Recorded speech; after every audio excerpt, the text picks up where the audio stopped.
Bonjour à tous, merci de bien vous réveiller sur Canal 3 Bénin et bienvenue sur votre matinale Actu Matin. Merci à chacun et à tous de démarrer cette journée, votre journée du lundi 7 décembre 2020 avec nous. Akhabali Para, bonjour. Bonjour Christian et bonjour à tous. On va vous retrouver dans un instant pour les gros titres de la presse, mais avant le sommaire de cette matinale, décision sur décision. Elle tranche et condamne sur ces multiples sujets dont elle est saisie.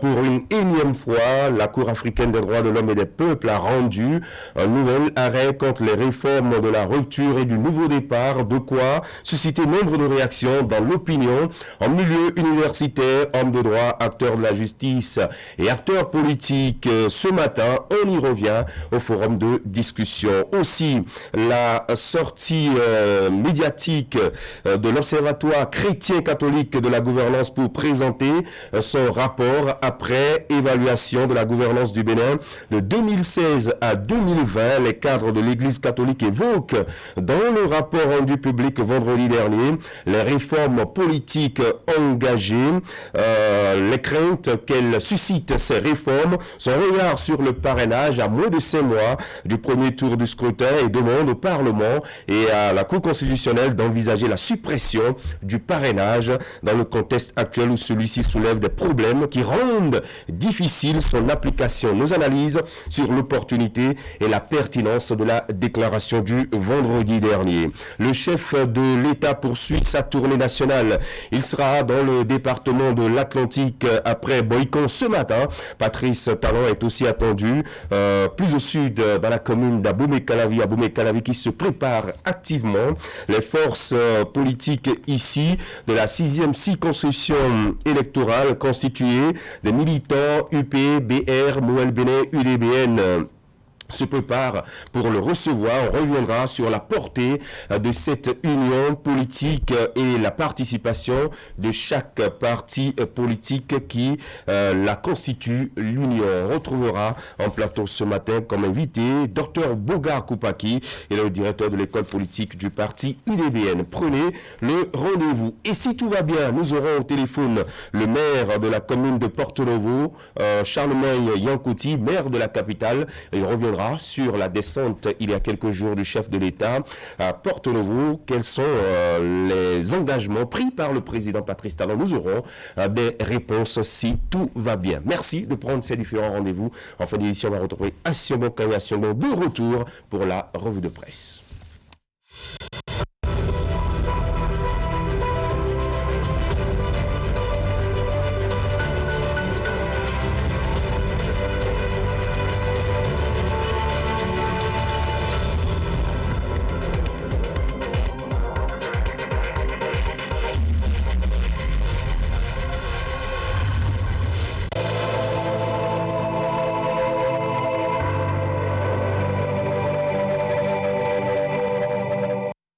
Nous allons parcourir les gros titres de la presse ce matin. C'est la une des journaux avec vous, Akhabali Para. Bonjour Christian, bonjour à tous. Les premières informations, nous allons les découvrir à la une de Fraternité, décision de la Cour africaine des droits de l'homme et des peuples contre les réformes à l'ère du nouveau départ. Le Bénin fait l'option du développement. Préférence aux années scolaires sans grève sauvage, aux hôpitaux non fermés et aux tribunaux ouverts. Avis de vente immobilière, la liste des domaines mis en vente. Informations retrouvées au pages 9 et 11 du quotidien Fraternité. Cahier de charge de cession volontaire du patrimoine foncier non essentiel du Bénin Télécom Infrastructure SA en liquidation. Donc, 7e édition de la Journée mondiale des sols. La GIZ accompagne le colloque scientifique de la FSA. Accueil chaleureux des Aïnovi au chef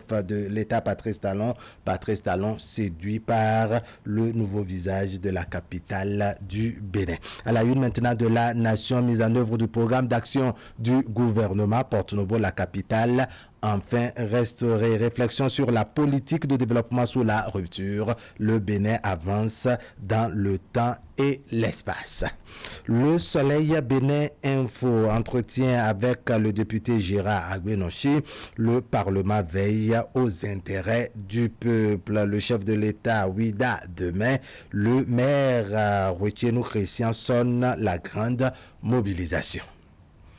L'autre vision polémique autour de la décision rendue par la Cour africaine des droits de l'homme et des peuples. Voici l'analyse de Victor Topanou qui remet en cause la crédibilité de l'institution. Et puis TOFA 2020, la jante féminine à l'honneur sous le signe de la prospérité. La presse du jour, tournée du chef de l'État à Porto-Novo, accueil chaleureux de Aïnovi au président Patrice Talon. Bénin TOFA 2021, l'oracle prédit une année prospère, mais suspension.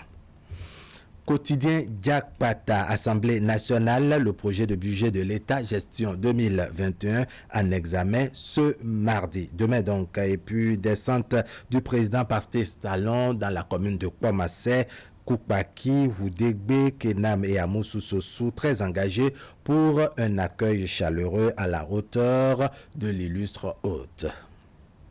Le matin, gestion du régime de la rupture et du nouveau départ, l'OCCG apprécie la gouvernance Talon. Et puis Parlement, après l'adoption du rapport général par la commission budgétaire, la loi de finances 2021 de l'État en examen demain mardi. La nouvelle génération, tournée du chef de l'État Aboumé Calavi le 11 décembre prochain. Le maire Angelo Arwandinou et tout son staff mettent les petits plats dans les grands pour l'accueil plus chaleureux, réservé donc au président Patrice Talon. Et puis fin de la quinzaine de l'assainissement du secteur de la microfinance, Paris gagné pour le comité d'organisation. De nouvelles résolutions prises dans le cadre de l'atteinte impérative de l'objectif zéro structure illégale contenu dans le programme d'action du gouvernement. Les 4 vérités, modernisation de la ville capitale sous le régime de la rupture. Les sages, à travers leur président et la population, témoignent leur gratitude au grand bâtisseur Patrice Talon. Matin libre, Bénin, des aveux répétés des juridictions supranationales. Il est temps que la rupture s'autocritique.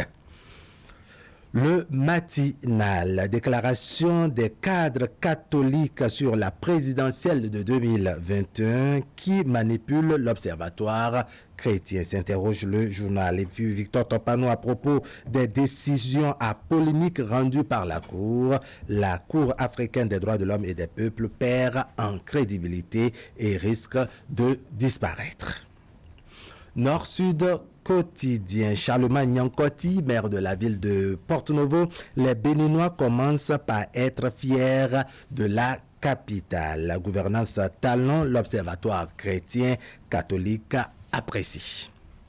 Le potentiel. 5 ans de gouvernance sous la rupture. Talon, son bilan séduit l'Observatoire chrétien catholique. Et puis 14e édition du Bénin TOFA. Voici les prévisions du FA pour 2021. Retrouvées dans les colonnes de Le Potentiel. L'autre quotidien pour finir. Tournée de reddition de comptes dans l'OME. Patrice Talon salue les sacrifices consentis par tous les citoyens. Et puis Assemblée nationale, Gérard Agbenochi éclaire sur le processus de l'examen de budget de l'État exercice 2021. Voilà Christian, un tour rapide des parutions ce lundi matin avec Fraternité qui revient sur la position du Bénin, le Bénin qui a fait l'option donc du développement. Justement, et c'est à travers la plume de Angelo de Soumou ce matin, à lire en page 3, une série de questions qui s'est posé l'auteur de l'article ce matin, quand on sait que le premier cadeau de l'enfant béninois, c'est le droit à l'éducation. Pourquoi des juges, fussent-ils d'une juridiction africaine, peuvent-ils imposer des années scolaires de 3 mois de cours? Par ailleurs, quel droit promettons lorsque l'on demande de laisser des acteurs de la santé aller en grève sans service minimum? Autrement, le droit de grève est-il plus important que celui de la vie des malades? Ce sont là les interrogations de l'auteur de l'article ce matin. Autant le droit doit être dynamique, autant les réformes en vue de parfaire la société sont nécessaires. Et en guise de conclusion, il déclare, je cite, « Si la Cour africaine des droits de l'homme et des peuples pense pouvoir remettre en cause des acquis d'un peuple qui pense avant tout à son développement, elle a simplement tiré à terre. » On va y revenir tout à l'heure au forum de discussion avec les débatteurs, Akime Ousseni, André Lossa, Herman Nyamboussou et puis Wakab Ali Ouara. Restez donc avec nous en fin d'édition. On retrouvera Sion dans la revue de presse. Actu Matin se poursuit avec le rendez-vous à prendre. Il s'agit bien évidemment du Midi Journal. Bonjour à vous Ingrid. Oui, bonjour Christian et bonjour à tous. Merci. On démarre ce matin avec la tournée présidentielle. Patrice Talon était au contact des populations des communes d'Ifani, d'Avrango et d'Adjara. Des sujets relatifs au développement et à la mise en œuvre du programme d'action du gouvernement ont été abordés à ces différentes étapes. Le COSA a abrité le lancement de la phase pilote du volet formation du projet assurance pour le renforcement du capital humain H. Les comités locaux H, formation du dit projet ont été installés à l'occasion. Le développement de ces titres, ce sera dans un instant après la pause.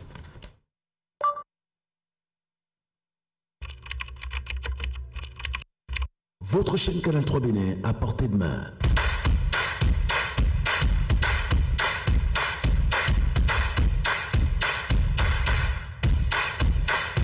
Découvrez désormais, depuis votre smartphone ou tablette, toute l'actualité nationale et internationale, vos émissions préférées de la chaîne Canal 3 en live 24h/24, où que vous soyez, à travers son application disponible en téléchargement libre sur Play Store. Canal 3 est sur le www.canal3television.com. Vous êtes les bienvenus. Canal 3, la passion de l'image.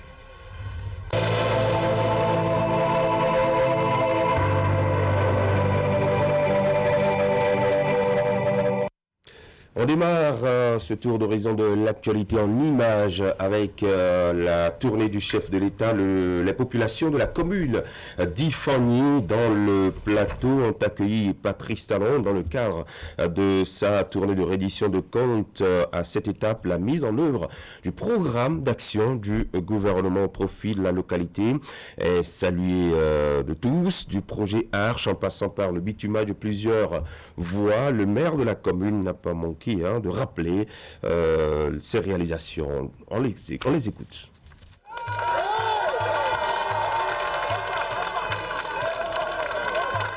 Les populations d'Ifani me chargent de vous remercier pour le démarrage du projet de construction du système d'approvisionnement en eau potable multivillage de l'arrondissement de Dagbé et le lancement imminent de celui de Kokmonou. Sur le plan social, le programme H permet aujourd'hui à nos vaillantes femmes de bénéficier de microcrédits avec les avantages de la digitalisation des opérations. Le volet assurance maladie permet aux pauvres et extrêmes pauvres de se soigner sans trop de soucis. Le bitumage de la bretelle historique Aïta Igolo, afin d'assurer une belle jonction avec l'As Porte Novo, à Comicété, Pobé, en construction et qui est un projet cher à toutes les communes du plateau. Les travaux de pavage et d'assainissement de la voie Gami-Baningé, qui relie les chefs-lieux des deux arrondissements. La construction du pont de Sokou, qui relie les régions agricoles et les grands marchés des deux communes d'Ifani et de Sakété. Le pont de Sokou, ou cette voie Igolo à Ita, sont des choses, monsieur, chère Majesté, autorité, mesdames et messieurs les membres du conseil communal, c'est des choses qui sont à notre portée et qui ont une suite favorable. Je voudrais que vous ayez l'assurance que ça y est, ça va être fait. La dynamique le permet, les programmations le permettent désormais. Et je veillerai personnellement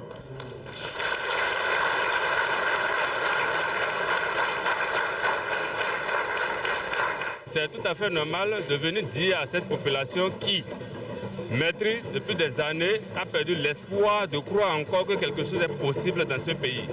Le président de la République est venu dire avec fierté que notre pays est désormais sur les rails, sur le chemin de développement et effectivement, les faits sont visibles. Quand on voit de là où il a commencé et là où nous sommes, ce qui est fait en 5 ans, nous avons espoir, confiance en celui-là, que nous, il paie encore beaucoup pour ce pays. Vraiment, il a fait le bilan, on a vraiment apprécié le bilan, mais bon, il reste un peu chez nous, il nous a encouragé que le nôtre aussi vienne. On a totalement confiance, parce que quand il dit, il fait. Ce qui m'a le plus sympathique, c'est le respect qu'il a pour la population. Sinon, il ne serait pas là. Donc, vivement que cela continue. La démarche, elle est une très bonne démarche, juste parce qu'il est venu nous rendre compte de sa gouvernance. Et nous avons pris hâte et nous espérons que le meilleur reste encore à venir.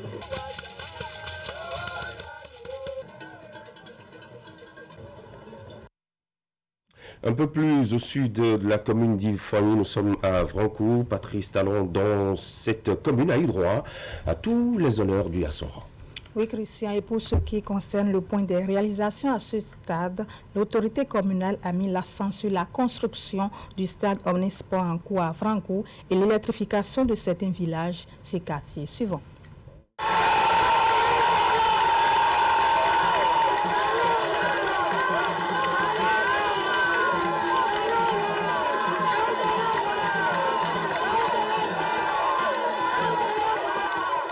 Je voudrais surtout citer la construction du stade Omnisport d'Avrancou qui est en cours de réalisation et presque achevée. La mise en œuvre du projet d'extension et de densification électrique du réseau PEDER dans certains villages et quartiers de ville d'Avrancou. Le projet d'aménagement des voies et pistes rurales dans la commune d'Avrancou. La réalisation en cours d'une adduction d'eau villageoise à Afandi-Tamé dans l'arrondissement de Diomon. Cette infrastructure va desservir les 13 villages de cet arrondissement avec possibilité d'extension vers les villages limitrophes. Et cette occasion est la meilleure pour que vous rééditez solennellement la dot en qualité de beau-fils de la commune d'Avrancou sous forme de deal de l'accomplissement de ces différentes œuvres de développement chères à votre deuxième terre natale par alliance. Vous accompagnez le développement partout et nous en sommes fiers. Vous labourez partout sans désemparer et nous en sommes séduits. C'est le moment de penser à la maison de vos enfants, la maison Avrancou. notre bien-être individuel. Le bien-être d'Avrancou ne peut être une réalité si ce n'est pas dans une dynamique nationale.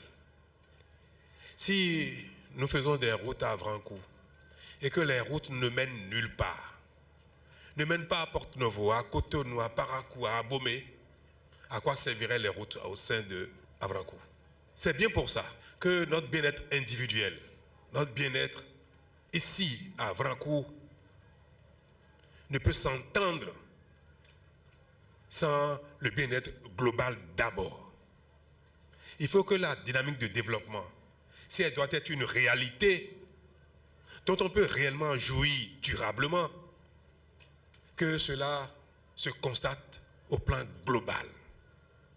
Et que c'est alors que les uns après les autres, région après région, commune par commune, individu par individu, nous allons bénéficier et jouir de cette dynamique globale.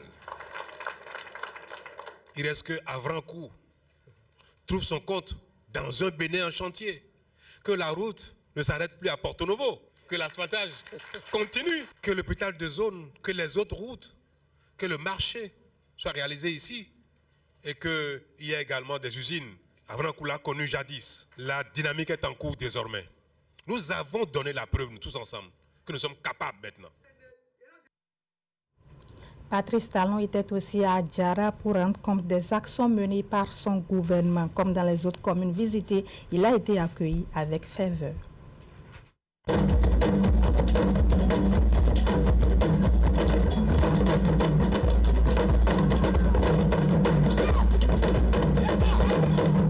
Avec la construction d'une grande centrale de fourniture d'eau, plus de 250 000 ménages seront desservis dans la commune d'Adjara. À tout cela s'ajoute le projet de réhabilitation du centre des jeunes et loisirs avec le financement du gouvernement et de la fondation Claudine Talon. La commune d'Adjara, c'est aussi des efforts remarquables que le gouvernement a fournis dans le secteur de l'énergie électrique. Je proclame la gratitude du peuple d'Adjara pour le projet de construction de la route RN36, qui est l'un des plus beaux cadeaux que nous avons obtenus personnellement de vous. De la mémoire collective de la population, la commune d'Adjara n'a jamais connu la joie ni les avantages d'un seul mètre de bitume, encore moins d'1 centimètre de pavé. Vous avez donc rectifié ce mauvais sort qui est le nôtre depuis 1960. Ce que le Bénin a fait pendant ces 5 ans d'extraordinaire, c'est que nous avons instauré une méthode désormais. Nous avons instauré un modèle de gouvernance et de réalisation de ce qui nous manque. La manière dont nous finançons la route, l'eau, l'électricité, les cantines scolaires, nous sommes capables de faire autant tous les ans. Nous sommes capables de faire autant tous les 5 ans. La quantité de stades qu'on construit maintenant, on peut répéter ça indéfiniment, tous les 5 ans. Parce que nous savons combien le Bénin a comme ressources financières, comme revenus. Ce n'est pas le pétrole, c'est vrai, on n'en a pas. Le Bénin travaille avec les impôts que l'État collecte sur l'ensemble de nos concitoyens. C'est avec ça que l'État paye les salaires, paye le fonctionnement des institutions et avec le reste, l'État construit ce genre d'infrastructures qui sont des besoins de base. Les 5 ans là, tel qu'il a impressionné le Bénin, il a impressionné Adjara aussi. Tout ce qu'on n'a jamais eu pendant 60 ans à Adjara, en 5 ans, nous avons eu toutes ces choses-là. Et nous avons compris que ce qu'il faut pour construire le Bénin, c'est nous-mêmes, c'est de se donner nous-mêmes, d'accepter de se sacrifier pour les générations futures. Il faut qu'on l'avoue, qu'on soit sincère, son quinquennat est un quinquennat parfait. Parce que les promesses n'ont pas été seulement promesses, mais elles ont été une réalité. La reddition de comptes a été très parfaite parce que ce qui a été fait en un bout de temps a battu un record. Et il a fait tout en y mettant une priorité. Les infrastructures de construction, la route, la santé, l'école. Et il a mis de la méthode dans tout ce qu'il a fait. C'est ça qui m'a beaucoup plu. Et ce qui est plus intéressant pour moi, c'est ce qu'a gagné ma commune, qui est la RN36, la route pour toute la commune. Vraiment, je suis tellement heureux.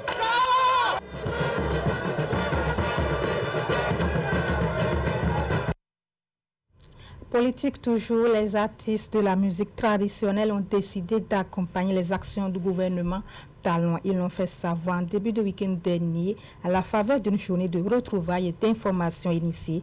À cet effet, la rencontre a eu lieu à Lada en présence de Louis Kaba et Elvis Tonoucoin. Ici réunis, les têtes de pont de la musique traditionnelle au Bénin. Ensemble, ces hommes et femmes passent au peigne fin le programme d'action du gouvernement, à savoir les projets déjà réalisés et ceux en instance. C'est à travers une journée de retrouvailles et d'information. L'objectif principal de cette initiative est d'accompagner le gouvernement dans ses réformes et projets à travers la chanson afin de véhiculer l'information, la vraie, aux populations dans les langues nationales du Bénin. C'est un très grand projet et qui engage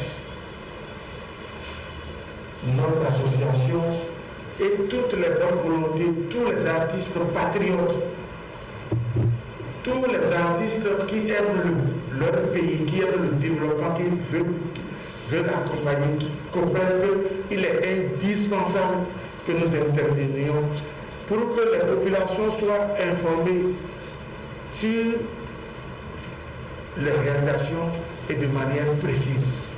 L'initiative est fortement louée par le représentant du ministre de la Culture présent à la rencontre. Selon lui, la soif de la bonne information laisse souvent place à la manipulation. Et quand des artistes décident de relayer, voire vulgariser la bonne information, on ne peut qu'apprécier et soutenir. Vous êtes en train de sonner aujourd'hui la fin de la récréation. Les populations ont besoin des informations justes et en temps réel. Il est temps donc que les esprits éclairés s'organisent pour apporter l'information juste à la communauté qui en a réellement besoin. C'est en cela que je voudrais vous féliciter pour votre initiative.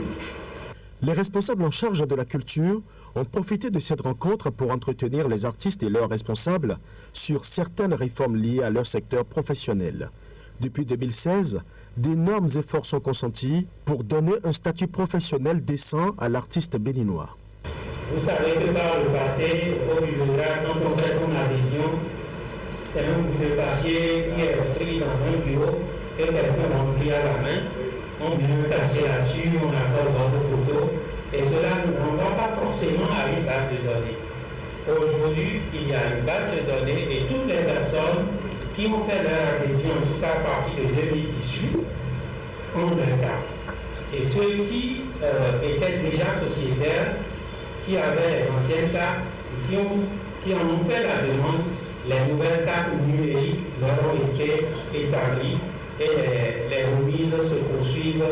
Nous allons d'ailleurs dans quelques 10 jours procéder à la remise de près de 600 cartes à ceux qui ont fait leur adhésion au titre de l'année 2019 et ceux qui ont également demandé le renouvellement de leur carte. Mais depuis l'avènement du chef de l'État, les instructions ont été données pour que les sous soient désormais déposés au niveau du trésor, contre quittance. Et c'est avec cette quittance et la demande que vous adressez au niveau de la direction des arts et du livre, en plus de la preuve que vous êtes artiste, et quand je regarde au niveau de la musique traditionnelle ou de la musique moderne, la preuve c'est l'œuvre. C'est l'œuvre que vous avez réalisée. Mais si vous réalisez une œuvre qui n'a pas le timbre, l'hologramme du bibédra, cette œuvre n'est pas valide. Si vous réalisez une œuvre que vous n'allez pas déclarer au bibédra, vous ne faites rien, vous ne faites que pirater votre propre œuvre. Plusieurs autres actions et réformes sont en cours, non seulement pour revaloriser le capital artiste, mais aussi pour redonner vie aux rythmes et cultures en voie de disparition au Bénin. Une véritable réforme culturelle qui mérite que les artistes eux-mêmes en fassent l'apologie. Un nouveau mouvement vient de naître dans l'arène politique. Le Bénin en marche a effectué sa sortie officielle la semaine écoulée à Cotonou. Son objectif, préserver les acquis de développement mis en œuvre depuis 2016. Wakabalikara, Ali Momoni. À la sortie officielle du mouvement Le Bénin en marche, les responsables du bureau sont restés dans l'esprit de leurs convictions. Faciliter un cadre d'échange et un espace d'information pour préserver et consolider les acquis de développement mis en œuvre depuis 2016. À cette cérémonie donc, la parole est donnée aux participants, membres du mouvement ou non, afin de leur apporter l'information, la vraie, au sujet de leur mission. Nous avons créé ce creuset de femmes et d'hommes résolument engagés à préserver et à consolider les acquis de développement afin de poursuivre la marche entreprise depuis 2016 pour le rayonnement du Bénin. Aider à relever les goulots d'étranglement susceptibles de constituer un frein à l'expression de vote des électeurs.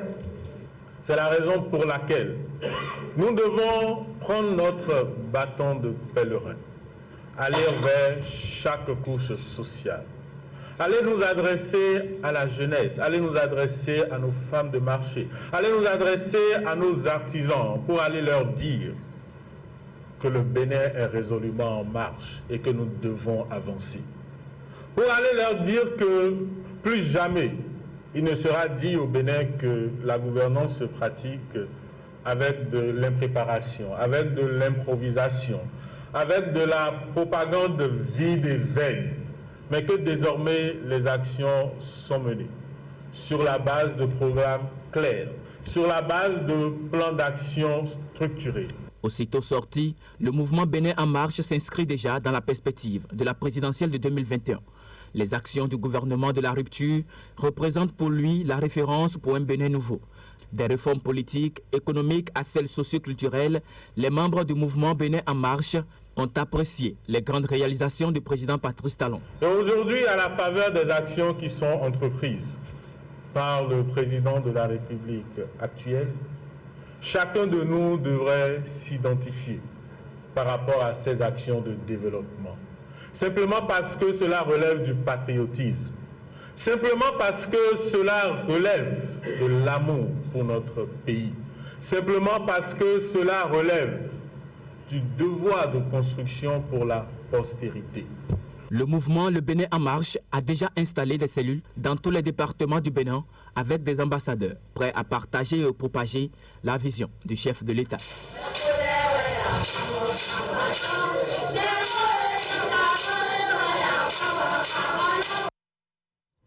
De la foi à l'engagement social, un défi de cohérence, c'est le thème du 18e symposium annuel de l'Institut des arts, de justice et de paix.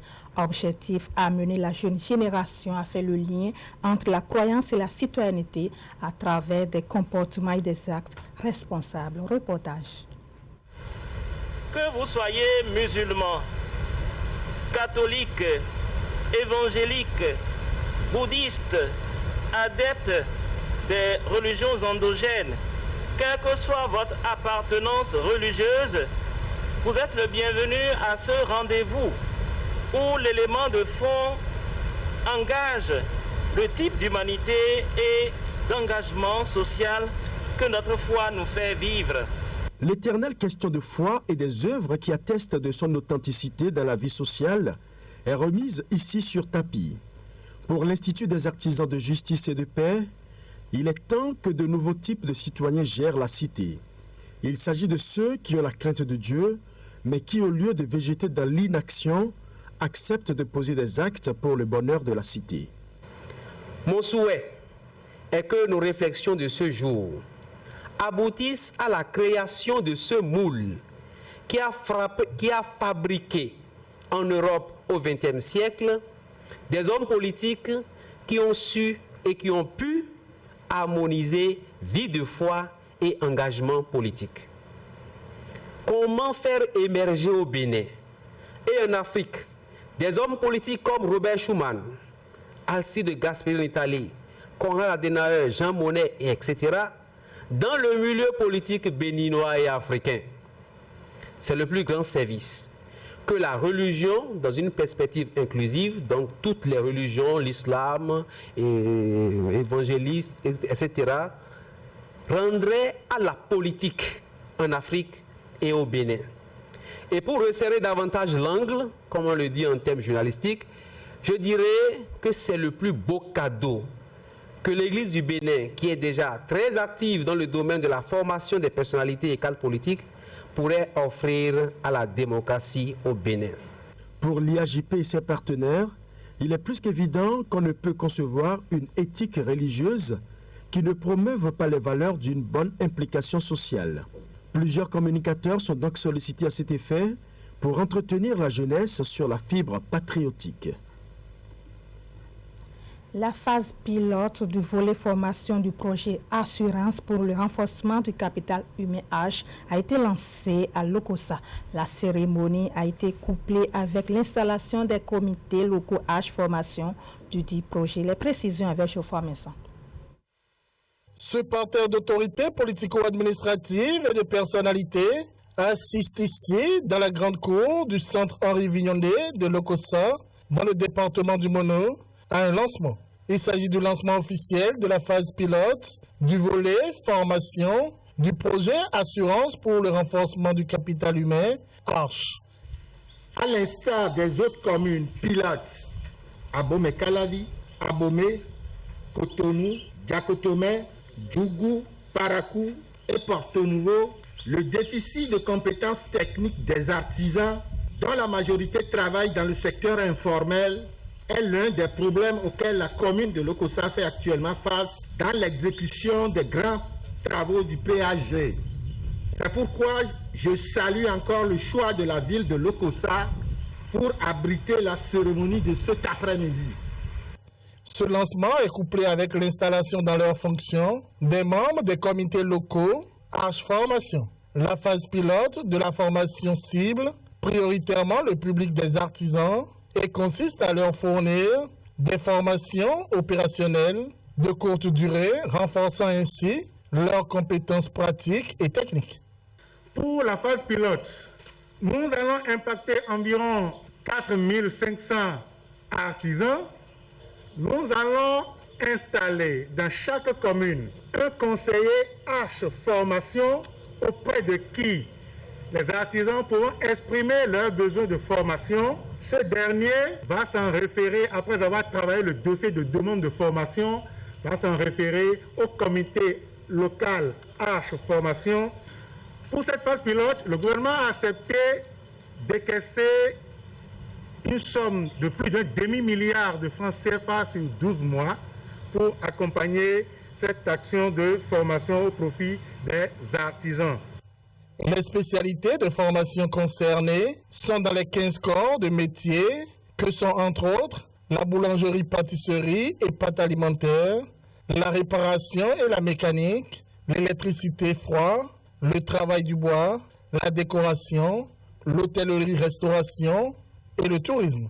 Pour la conduite des activités de formation de la phase pilote, un dispositif a été mis en place. Le pilotage de ce dispositif est assuré donc par l'Agence nationale de protection sociale au niveau national. Au niveau local, il est animé par des conseillers ARCH Formation, les CAF, et le conseiller ARCH Formation est affecté auprès du comité local ARCH Formation, qui est l'animateur territorial et pédagogique du dispositif au niveau communal et constitue la force de proposition permanente. Les comités locaux ARCH Formation, donc les CLAF, que nous installons aujourd'hui, sont présidés par les maires des communes et représentent des instances de promotion et de validation des besoins en formation des artisans de chaque localité. Pour rappel, le projet ARCH vise à fournir un paquet de 4 services de protection sociale que sont l'assurance maladie, la formation, le crédit et l'assurance retraite. La phase pilote du volet assurance maladie s'est déroulée dans 3 zones sanitaires depuis juillet 2019 et sera généralisée dans 14 communes, dont Lokossa. Le cercle des docteurs de l'Université de Parakou s'agrandit en effet. Mathias Gogohunga a soutenu sa thèse de doctorat devant un jury composé de 6 membres axés sur le thème « La contractualisation des relations commerciales dans la filière Anakado Péné. Sa recherche est une contribution au développement de la filière Akadjo. » Avec la consigne, ce doctorat et les félicitations. Il devient ainsi docteur en agroéconomie avec pour spécialité économie des ressources naturelles. Mais avant cette étape, environ 4 ans de recherche pour Mathias Gogonga. Une étude portée sur la contractualisation des relations commerciales dans la filière Anakado Bénin. L'ex-candidat devenu ici impétrant a étudié les perceptions des acteurs et l'efficacité des modèles d'affaires dans les départements des collines. Et pour aboutir au résultat, une enquête socio-économique a été réalisée dans les communes de Banté, Glazoui et Ouessé. Et devant ce jury international composé de 6 membres, le spécialiste en passation de marché public de la Banque mondiale dévoile et présente le fruit de son enquête en montrant que les contrats sont en majorité basés sur les modèles informels, intermédiaires et multipartites. Les toutes premières impressions qui m'animent, ce sont les impressions du droit, parce que ça n'a pas été facile, et aussi d'encouragement. parce qu'avec tout ce que nous avons eu à faire, le chemin a été très long. Mais depuis quelques années, nous avons constaté que les campagnes qui ont été organisées n'étaient pas du tout bénéfiques pour les producteurs. Par contre, c'est les acheteurs qui arrivent à s'en sortir davantage. À cet effet, nous avons voulu un peu étudier la chaîne de valeur Anacad pour voir comment se comportent les acteurs sur cette chaîne afin de pouvoir identifier les problèmes qui se posent et d'apporter des corrections par rapport à ça pour permettre aux grandes populations, aux grands producteurs de trouver la satisfaction dans le cadre de cette filière.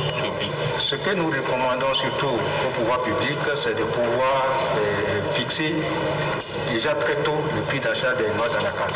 Ça permettrait aux acteurs de pouvoir s'aligner sur ce prix et au contraire maintenant de pouvoir trouver des bénéfices.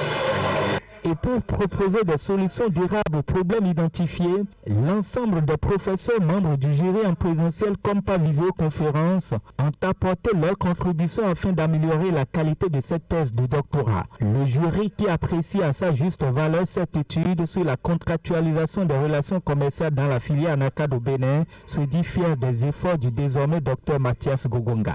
À la sortie, tous les membres du jury apprécient la qualité du travail et décernent à ce travail un grand satisfait. Vous voyez que la joie est beaucoup plus de notre côté est partagée avec le candidat et avec sa famille. Déjà par rapport au candidat lui-même, il a bien abordé le sujet, il a fait preuve, il a donné la preuve de sa capacité scientifique. Quand il a fait très intéressant, surtout quand on sait que Anacad ou les noix d'Anacad dans leur conservation, leur position de conservation se présentent aujourd'hui la deuxième filière dans notre pays en dehors du pays. Avec ce travail unanimement accepté par le collège de 16 universitaires de rang magistral, Dr Mathias Gogonga entend jouer sa partition dans le processus de développement de la filière Anacad au Bénin. Ceci en laissant son travail à la portée des décideurs afin de mieux orienter les politiques de commercialisation de noix d'Anacad et surtout permettre à chaque acteur de la chaîne d'en tirer parti de son activité, notamment les producteurs qui subissent une forme d'injustice sociale. Voilà, c'est la fin de ce bulletin d'information. Merci de nous avoir suivis et très bonne suite de journée à vous. Merci à vous Ingrid, bonne journée du lundi et bonne semaine de travail. Vous restez avec nous mesdames et messieurs. Actu Matin se poursuit dans un instant. Nous allons installer le plateau des débatteurs. On reviendra sur un certain nombre de sujets qui font l'actualité avant de retrouver juste après notre invité du forum, Dr Bougar Koupaki, le directeur de l'école politique du parti UDBN. A+ et Canal+ University lance Rions Plus, un appel à projet pour la production de programmes courts, humoristiques à destination des talents africains. Inscrivez-vous sans tarder pour exprimer votre créativité à travers un format moderne, original et dynamique. Les dépôts de projets se feront du 14 au 24 décembre 2020. Toutes les informations et conditions de participation sont disponibles sur le site web www.a-plus.com. Vous êtes producteur, réalisateur, résident en Afrique francophone et vous avez du talent. Alors ne manquez pas cette occasion de montrer votre savoir-faire.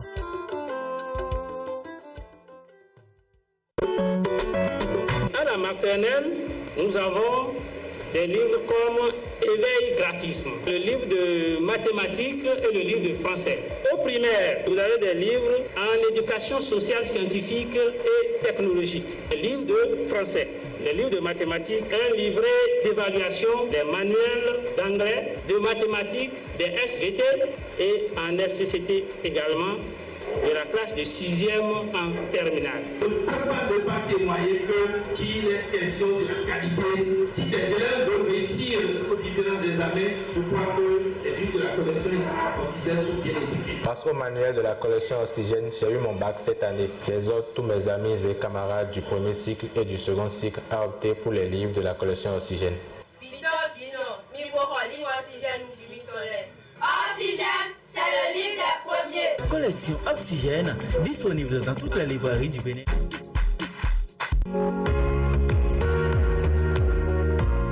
Nous prenons des mesures de sécurité pour vous et pour nous. Face au Covid-19, LBM Syste Location de voitures vous protège. Nous mettons un point d'honneur sur le respect des consignes par nos conducteurs.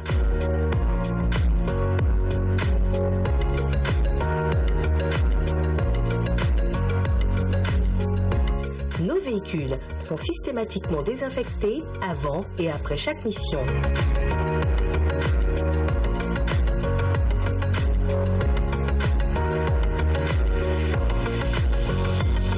Faites-nous confiance. Votre sécurité, notre préoccupation. SIST LBM location de voiture, contact 60 60 60 63.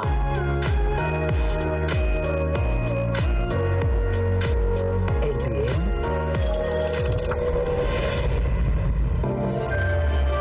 Le carrefour des grandes marques.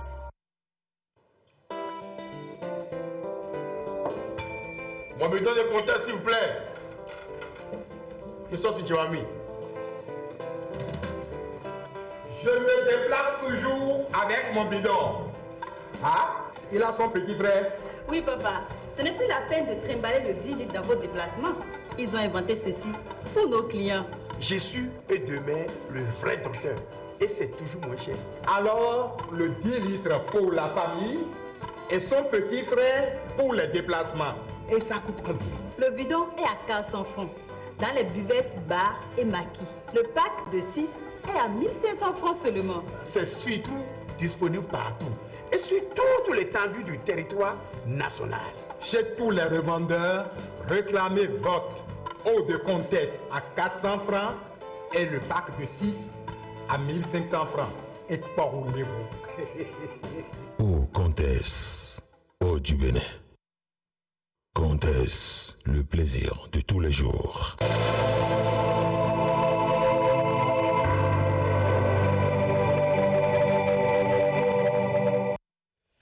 Allez, nos discussions s'ouvrent à partir de cet instant sur Actu Matin. Bonjour à vous, Akine Ousseli, Hermana Bossou, bonjour, bienvenue. Bonjour, merci d'être là, Wahab Alikpara. On retrouvera André Dossa tout à l'heure, il va nous rejoindre en plateau en cours de discussion. Alors nous allons commencer par ce sujet qui nous concerne l'animation de la vie en République du Bénin. Et on va commencer par cette déclaration de l'Observatoire catholique ce matin intitulé « Pour un nouveau sursaut politique ». Eh bien, l'Observatoire des chrétiens catholiques de la gouvernance s'est exprimé, c'était vendredi dernier, après donc une évaluation de la gouvernance sous la rupture depuis 2016 jusqu'en 2020 et fait donc un certain nombre de constats de deux ordres. D'abord, il y a des motifs de satisfaction d'un côté sur la mise en œuvre du programme d'action du gouvernement, sur les réformes dans le secteur public et dans le domaine des infrastructures. Et d'un autre côté, il y a des préoccupations qui sont notamment d'ordre politique, notamment en ce qui concerne la vie des partis politiques et surtout l'organisation de la prochaine élection présidentielle. Oui, Wahab Alikpara, que dites-vous de l'opportunité de cette sortie, de cette déclaration? Non, je crois que l'Observatoire, n'est-ce pas, chrétien, catholique, n'est-ce pas, fait une analyse de ce que nous vivons depuis 5 ans, pour dire ce que nous vivons depuis 2016. C'est encore ça, c'est de droit. Et fait des constats que nous avons avancé sur un certain nombre de choses. Donc c'est l'observation de l'Observatoire. C'est ça, son analyse de la situation politique, sociale, économique au Bénin qu'elle a détalée, sinon que l'Observatoire a détaillé dans le rapport. Mais l'Observatoire a fait constater également qu'il y a des préoccupations, notamment la question de l'élection de 2021 qui prend en compte le volet parrainage, parce qu'il y a le parrainage qui subordonne donc la candidature des potentiels prétendants au fauteuil présidentiel. À ce niveau, il y a qu'il faut constater que l'Observatoire suggère.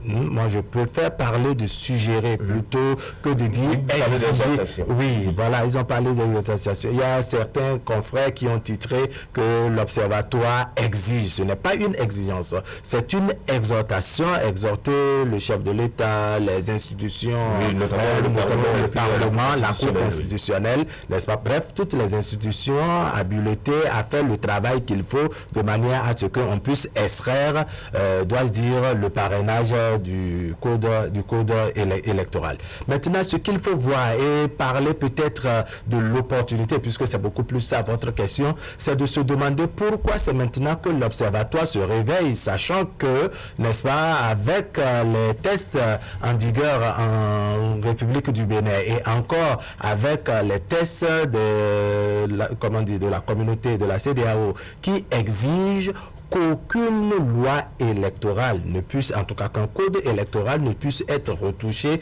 6 mois avant les élections. Nous ne sommes plus, on connaît désormais la date des élections au Bénin, n'est-ce pas, c'est le 11 avril. Moi, je voudrais faire constater, n'est-ce pas, que nous avons déjà fait des pas en avant, en avant, et que même les potentiels candidats que nous apprenons dans les coulisses ont commencé déjà par faire le travail qu'il faut, n'est-ce pas, sans se préoccuper du travail. C'est cet aspect de la déclaration, de la déclaration de l'Observatoire que vous avez pris, et je pense que c'est sur cet aspect que nous allons d'ailleurs nous prononcer en plateau. J'ai parlé des motifs de satisfaction, la mise en œuvre du programme d'action du gouvernement, ou encore les réformes qui sont intervenues dans le secteur public, le service public notamment, et dans le domaine de la construction des infrastructures routières et socio-communautaires. Mais Hakimé Seydou Ousseli, sur cette préoccupation d'ordre politique, notamment la question de la présidentielle prochaine et notamment le système de parrainage que nous allons désormais expérimenter.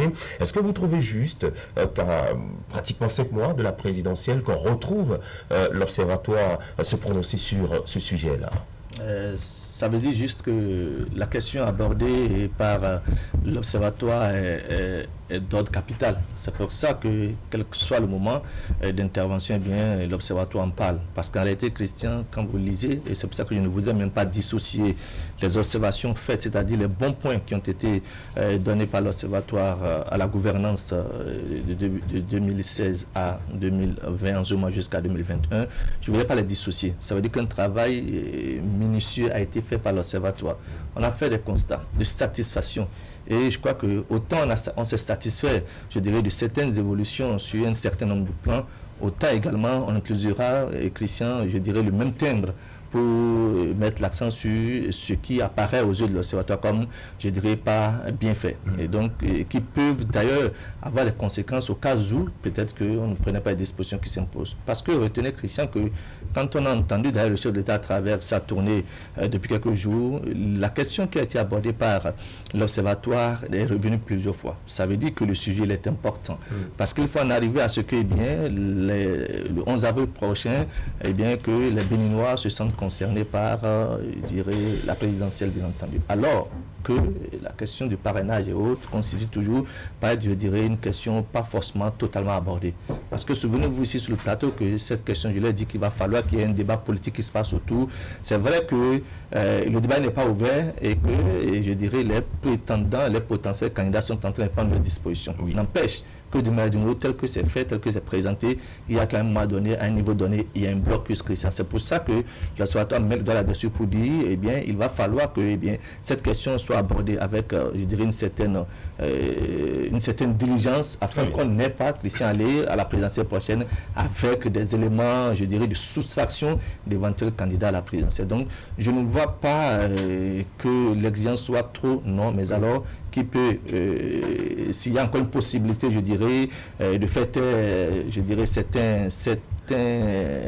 certaines considérations, il va falloir le faire pour que, le 11 avril prochain, on a des raisons de nous retrouver dans les urnes, tout satisfait de ce que l'occasion est une occasion de fête. Mon ami Boussou, oui, le débat sur le parrainage, est-ce qu'on doit relancer le débat en ces termes? Parlons justement de cette exhortation de l'Observatoire qui demanderait au Parlement et à la Cour constitutionnelle de prendre des mesures allant jusqu'à la suppression du système de parrainage. Mais je pense que quand on parle d'observatoire, il faut quand même rappeler que ce sont des cadres chrétiens, les cadres chrétiens catholiques qui vivent les réalités quotidiennes que nous vivons, vous et moi. Ce sont des cadres effectivement qui sont dans la société et qui ont fait quelques remarques. Vous avez tantôt fait le cas des points positifs, à savoir le PAG qui se déroule très bien, les infrastructures qui sont en construction et tout. Ça veut dire que l'observatoire n'a pas tout peint en noir. il a fait des points positifs, et donc a pu noter quand même qu'au niveau, au plan politique, il y a des choses à corriger, quelques inquiétudes soulevées par l'Observatoire. L'inquiétude, c'est le système de parrainage. Aujourd'hui, ils l'ont tous rappelé avant moi, et surtout Akab, qui dit, nous sommes à 6 mois d'une élection présidentielle. Est-ce qu'à 6 mois de cette élection-là, on peut toujours aujourd'hui retourner au Parlement pour pouvoir supprimer une quelconque disposition, fût-elle gênante ou choquante? Je pense qu'il faut peut-être se mettre dans un plaidoyer pour faire en sorte qu'une fois qu'on finit l'élection présidentielle, étant entendu également que sur le terrain, les candidats, les potentiels candidats, qu'ils soient de l'opposition, de la mouvance, encore qu'au niveau de la mouvance, on n'a pas encore vu un seul candidat se déclarer. On sent que de l'autre côté, ça bouge beaucoup. Les FCBE qui vous ont dit sur ce plateau que leur candidature sera validée, il n'y a rien à faire, alors qu'ils n'ont que pour le moment 7 mai. Ça veut dire que forcément, ils ont quand on dit, quand le Magouya se coin pantalon, c'est qu'il a trouvé une solution pour ça. Ça veut dire que forcément au niveau des FCBE, ils ont déjà trouvé le terrain pour qu'on puisse avoir le parrainage qu'il faut. Sans doute, vous avez vu sur le terrain le professeur Ivo, qui est également sur le terrain, Eda Daniel, qui n'est pas à son premier coup d'essai, qui dit également qu'il est candidat. Ça veut dire forcément que ceux-là, quand même, ont déjà entrepris des démarches ou tout au moins sont déjà sûrs que les parrainages requis pour être candidats, ils les auront. Encore même que Patrice Talon sur le terrain nous a dit, mais les candidats auront le parrainage.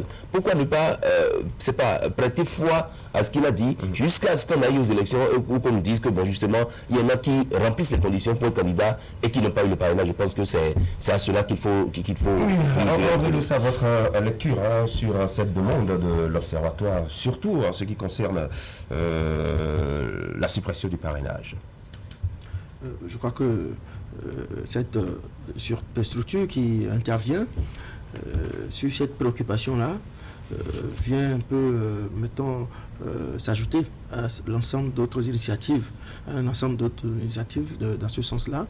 La société civile qui s'est prononcée, un certain nombre d'observateurs qui se sont prononcés donc, pour demander qu'on envisage une suppression, en tout cas le retrait de cette clause-là, de la loi qui régit l'organisation des élections dans notre pays. Je crois qu'ils sont dans leur rôle. Nous sommes dans un état de droit et les citoyens sont tout à fait libres de se prononcer, d'exprimer, de dire leurs opinions sur un certain nombre de sujets concernant l'évolution de notre communauté, notre pays. Mais sur la question précise du parrainage, je pense qu'il faut observer que l'ensemble des acteurs, que ce soit de la majorité au pouvoir, que de la minorité qui tente de se positionner en alternative pour, n'est-ce pas, remplacer Patrice Talon, vous allez trouver des acteurs qui, peu ou prou, se sont prononcés en faveur d'un filtre au niveau de la présidentielle, pour faire en sorte que l'élection présidentielle ne donne pas lieu à un spectacle de clown où on a le sentiment de s'amuser avec du sacré. Et maintenant, ils peuvent ne plus s'accorder sur la méthode, sur les voies et moyens pour, n'est-ce pas, mettre en œuvre ce filtrage-là. Mais quelque chose a été fait aujourd'hui.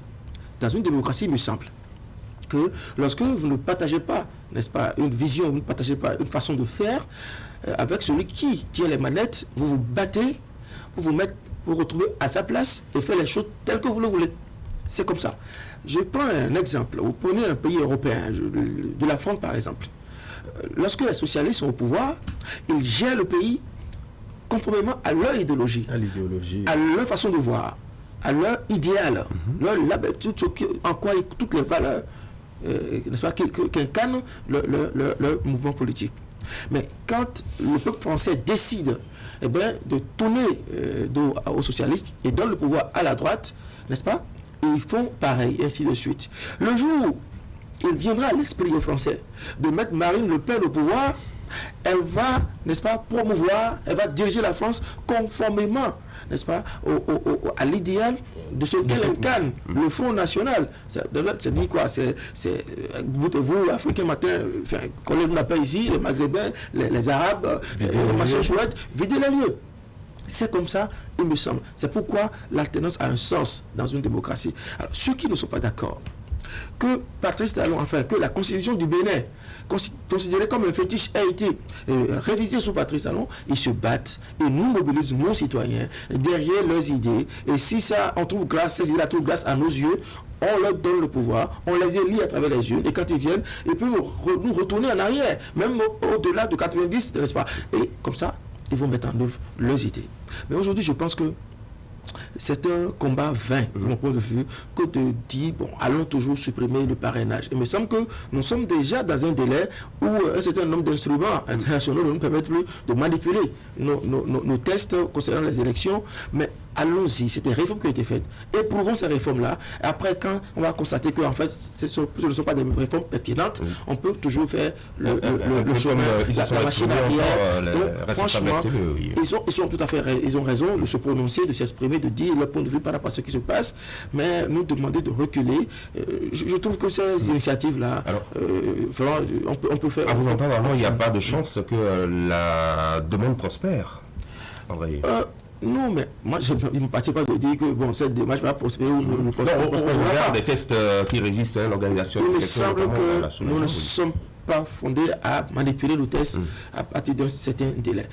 Même si on évacue cet aspect de la question, je pense que c'est une réforme qui a été opérée. On ne l'a pas encore expérimentée. Allons-y. Je suis sûr que le prochain législateur qui va se prononcer sur la question donc, du code électoral, un certain nombre de dispositions du code électoral, peut-être va revoir la question de 10%.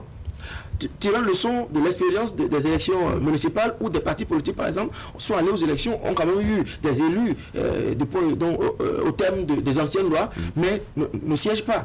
Et va revoir vous dire, bon, peut-être 10%, c'est trop corsé, on diminue. Que vous vous souvenez, le code électoral a subi une modification. Absolument. Après le dialogue national.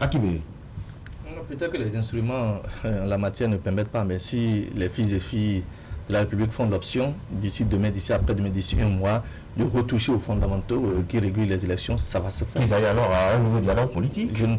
Appelez ça comme vous voulez, mais si entre-temps il y a un consensus autour de la rupture du document, le document sera retouché. C'est dans l'intérêt supérieur de la nation. En ce moment, c'est donc un consensus qu'il y a autour. Ce n'est pas une exigence d'une ou de l'autre partie. Donc ça veut dire qu'il y a une entente. On s'est rendu compte qu'il va falloir que cet instrument, que cet élément soit sauté pour éviter peut-être qu'il y ait des situations pas du tout intéressantes. Donc là, c'est du ressort, je dirais, de l'entente commune et donc ça peut se faire. Donc, à côté d'accord les instruments internationaux, mais à côté, il y a la volonté du peuple qui, peut-être, un moment donné, va primer sur, je dirais, l'existence des instruments dont vous parlez. Donc, que la demande prospère ou ne prospère pas, elle aurait le mérite d'avoir été exprimé, parce qu'à un moment donné, bien, c'est un diagnostic qui a été posé par l'Observatoire. Et comme vous l'avez bien lu, la démarche elle est intéressante. On est parti, il y a des points positifs qu'on a attribués donc, au pouvoir en place. Et on s'est rendu compte que sur le plan politique, il y a des éléments, bien entendu, qui n'ont pas été faits dans les règles de l'art. Et donc, au regard de ces éléments-là, il y a des exigences qui ont été exprimées par l'Observatoire. Maintenant, quitte à ceux qui sont,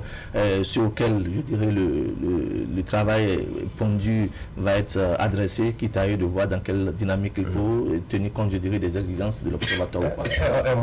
Nous voyons déjà les acteurs politiques dans une certaine dynamique. Faut-il mettre un terme à cette dynamique-là, répondant peut-être favorablement à cette demande de l'Observatoire? Je crains qu'en faisant ce débat, que nous soyons en train de faire une marche arrière, au lieu d'inviter les acteurs politiques, comme vous l'avez dit, à poursuivre un peu dans cette dynamique qui est déjà constatée sur le terrain. Vous avez reçu, j'étais pas sur le plateau, Alassane Soumane Djemba la semaine dernière, qui vous confirmait qu'au Parlement, les députés, bien qu'étant des deux blocs sur les institutions de l'État, étaient des députés FCDE. Et donc, ça veut dire qu'ils comptent forcément sur des éléments. Les maires qui sont là aussi, les maires qui sont là ont été élus, il y en a de l'opposition comme de la mouvance.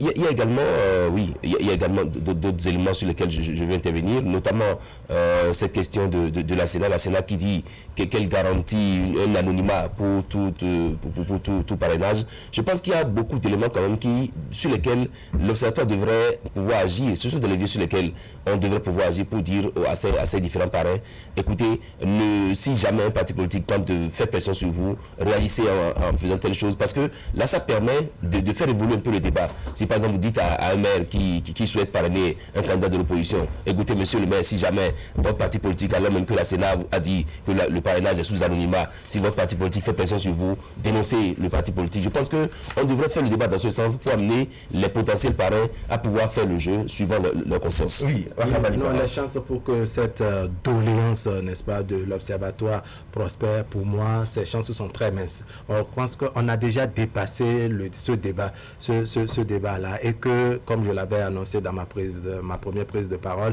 n'est-ce pas, les acteurs politiques travaillent à obtenir à leur manière le parrainage qui a une certaine option démocratique désormais. D'abord, le chef de l'État l'a annoncé, il y a également la Sénat, comme l'a rappelé Herman Agnan-Bossou, qui garantit l'anonymat et autres. Les partis politiques eux-mêmes sont conscients de ce que, bon, à l'interne... On laisse libre cours à chaque acteur. Voilà. Donc, aujourd'hui, le débat est dépassé. Cependant, s'il y a que c'est un aspect un peu chrysogène, c'est-à-dire le parrainage doit apporter une crise, je pense que cette crise se serait déjà soulevée beaucoup plus au départ, au moment où donc, le parrainage a été annoncé dans le code électoral. Donc,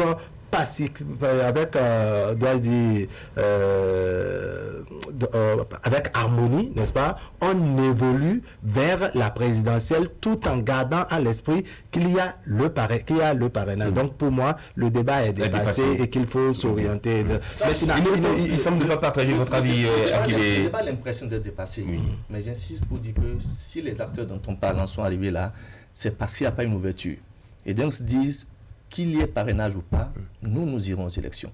Ce n'est pas de gaieté du cœur. Ça veut dire qu'ils vont commander auprès de ceux qui ont les parrainages. Parce qu'en réalité, en dehors des 6 parrains reconnus potentiels, donc pour les forces groupes bien émergents, il n'est pas possible pour les autres d'avoir de parrainage. On a beau tout dire. On peut me dire, oui, certains peuvent donner l'option aux candidats de se présenter, quitte à ce qu'on puisse voir sur leur programme d'action. Est-ce qu'on ne se fonde pas là sur des préjugés? Ça n'a pas de préjugés, Christian. On parle certaines fois aux députés qui disent qu'eux, ils sont disponibles à parrainer, par exemple, le candidat de l'opposition. Disponibles à parrainer qui? Non, mais Christian, ça, ce sont des analogies qu'on fait. C'est de ça que les questions. En réalité, 82 députés de la mouvance présidentielle, en temps normal et bien, quand on ne veut pas rentrer, je dirais, dans des incantations politiques et consorts, ça veut dire que ça fait moins de 82 pour les autres formations politiques. Ce n'est pas de gaieté du cœur qu'ils vont négocier les parrainages. Il ne leur revient pas d'aller négocier un parrainage. De fait, quand on a exactement, c'est de fait. Donc en réalité, ce qui se fait, on entend Yves, on entend Alassane Soumane Dimba et qu'on soit dit non, on ira négocier. On a des anciens députés FCB. Non, ancien député FCB n'est pas nouveau député FCB. Vous n'en avez pas à l'Assemblée nationale. Vous n'avez que 6 maires au niveau des conseils communaux. Donc, je crois que c'est comme mauvaise fortune qu'ils font bon cœur. Et donc, s'il y a une possibilité, j'insiste, si Christian a réussi en plein processus électoral, les municipales dernières sont encore vivaces dans les mémoires, Christian, à arrêter, à mettre stop pour aller s'entendre sur qu'est-ce qu'on met dans désignation ou pas d'un maire, Christian. Ça veut dire qu'à un moment donné, on s'est rendu compte de ne le faire pas ainsi. Il y avait déjà des tensions qui avaient commencé par se faire sentir dans certaines communes. C'est pour ça qu'à un moment donné, on a arrêté le processus pour dire que allons réétudier, allons interpréter les dispositions qui installent les maires. On les a interprétées, on a passé à l'installation des nouveaux maires. Ça s'est passé dans notre pays. Mais cette fois-ci, pour le parrainage, tout est clair dans la loi. C'était clair. La désignation de l'élection des maires, c'est hyper clair. Il n'y a rien de compliqué dans cette affaire-là. On est juste allé dire ce que tout le monde sait déjà. Donc je dis, j'insiste là-dessus pour dire, s'il y a une possibilité, si les gens estiment que ça peut être un élément de crise et qu'on peut ôter le dispositif, on l'ôte. Mais je ne dis pas que oui, pendant la communication, il faut faire ça, il faut faire ci, mais si dans le collectif, et j'insiste pour que si le consensus est acquis, on peut retoucher cette affaire-là. Je parle du principe que dans aucune démocratie au monde, on réussit à satisfaire à toutes les aspirations des peuples. Retenez avec moi que, même pour les candidatures antérieures, si jamais on sautait le verrou du parrainage, ou alors on le mettait en l'état et on a supposé peut-être qu'au Parlement, il y a toutes les sensibilités politiques qui ont été représentées au Parlement. Je ne vois pas tous les candidats à la présidentielle dire nous avons des parrains au Parlement. c'est pas possible, étant donné que la candidature à une élection présidentielle au Bénin n'est pas forcément liée au fait que vous ayez des députés au Parlement ou pas. Vous pouvez être, pour que vous ayez 40 ans, au moins 40 ans et 70 ans au plus, vous pouvez être candidat. Donc, quoi qu'on dise, les candidats auront à négocier les parrainages si jamais c'était maintenu comme ça. Et même si on avait au Parlement toutes les sensibilités politiques représentées, que ce soit des maires FCBE, des maires USL dans l'ancien système, des maires si un certain Daniel Eda, par exemple, s'il devait être candidat à une élection présidentielle, il va lui falloir forcément aller négocier avec ces pareils-là. Parce que oui, c'est un gars comme, c'est pas un candidat comme ça, je dis n'importe quoi, qui veut être candidat et qui remplit les critères, devra forcément négocier avec des pareils. Donc, je pense qu'il faut, Majesty, c'est pour rigoler. Je pense qu'il faut, à mon avis, qu'on aille vers le parrainage, que les gens puissent négocier, et peut-être que dans cette force-là, de négociation, on pourra... On verra bien la suite à donner à cette demande de l'Observatoire chrétien catholique de la gouvernance. Et on va passer à un autre sujet. Revenons à cette énième décision de la Cour africaine des droits de l'homme et des peuples. 2 arrêts, un avis consultatif rendu. C'était vendredi dernier. Un énième acte qui suscite beaucoup de réactions et de commentaires dans l'opinion, surtout en milieu universitaire. Nous avons lu un peu les propos, les déclarations de l'ancien ministre Victor Prudent-Tobranou. Alors, une énième décision, Herman Parfait à Niamboussou. Une question que l'on se pose ce matin, est-ce que le gouvernement est désormais sous pression des institutions internationales, des institutions judiciaires, un peu comme, je dirais, la CIA? Non, c'est vrai que l'obéissance aux lois concept prescrite, c'est d'abord ça qui est liberté. Et c'est la définition que Jean Rousseau a donnée de la liberté. Je pense que c'est normal qu'effectivement le gouvernement béninois ayant souscrit à ces différents tests, encore que il s'agit là de la Charte africaine des droits de l'homme et des peuples, laquelle a contribué à la création de la Cour africaine des droits de l'homme et des peuples. Je pense que cette Cour, en temps normal, s'impose désormais quand le mode de saisine, quand son niveau de compétence est respecté. En l'espèce, on se rend compte qu'il y a 2 ou 3 décisions qui ont été rendues par la même Cour et qui obligent le gouvernement béninois à revoir la constitution du Bénin. Moi, je suis d'abord un professeur Victor Tobranou qui pense effectivement que cette Cour en fait un peu trop. Parce que justement, quand vous lisez un peu les tests qui font cette Cour-là, qui créent cette Cour-là, notamment au niveau de la compétence, où on dit par exemple que même si la compétence de la Cour est remise en cause, il revient à la même Cour de statuer là-dessus. Je ne comprends pas. On vous dit, Christian, oui, que vous êtes incompétent pour connaître une affaire. Et les tests vous disent que c'est vous qui statuez pour dire, oui, je suis compétent, je ne suis pas compétent. Je pense que, je me demande si les cadres béninois, si c'est vraiment des spécialistes, des juristes béninois ou des juristes de l'Afrique qui ont concouru à ériger ces tests-là, parce que on a contribué à ériger un bouffon. On a un gros bouffon, vraiment, qui aujourd'hui s'impose et qui se voit aujourd'hui comme étant, c'est pas, le supranation, et qui pense qu'on peut vous... Je trouve qu'il y a quelque chose qui manque à ce test. Bon, le débat il est vieux. On le fait il y a depuis plusieurs jours déjà. Oui.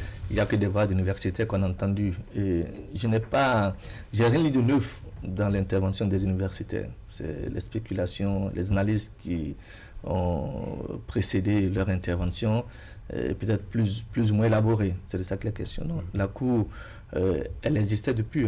Et je ne sais pas pourquoi est-ce que ceux qui ont conçu, ceux qui se sont assis pour écrire, je dirais, tous les éléments qui concourent à la mise en œuvre, à l'existence de cette Cour-là, n'ont peut-être pas décelé ce dont ils parlent alors que ça existait depuis. C'est maintenant, je ne comprends pas l'opportunité de la remise en cause de cette Cour-là. Est-ce que c'est parce que les décisions, la Cour est devenue beaucoup plus active ces derniers temps que, on en arrive à constater qu'il y a bien d'insuffisance là-dedans, je ne sais pas. Parce que je constate que quelques années en arrière, et pratiquement dans la même période, cette même Cour aussi était active. Souvenez-vous qu'il y a eu des décisions qui avaient été rendues au fort moment de dissension entre l'actuel président et l'ancien président, et la Cour a été suffisamment mise à l'épreuve. Je ne sais pas si il faut toujours attendre les quelques mois des élections chez nous pour que la Cour se retrouve très active. La question reste entière. Je ne fais qu'un constat. Et c'est au nom de ce constat que je ne comprends pas. Il faut quand même rappeler qu'elle est souvent saisie par des individus, des structures et autres. Oui. Donc je ne comprends pas pourquoi est-ce que c'est maintenant qu'il y a cette levée de bouclier sur la Cour n'est pas compétente, elle est hyper compétente, elle se dédie, elle se dévoue. Bref, je veux bien espérer que les choses passent dans les une sorte de ce bouclier-là. Moi, c'est l'application des décisions de cette Cour, n'est-ce pas, par les pays concernés.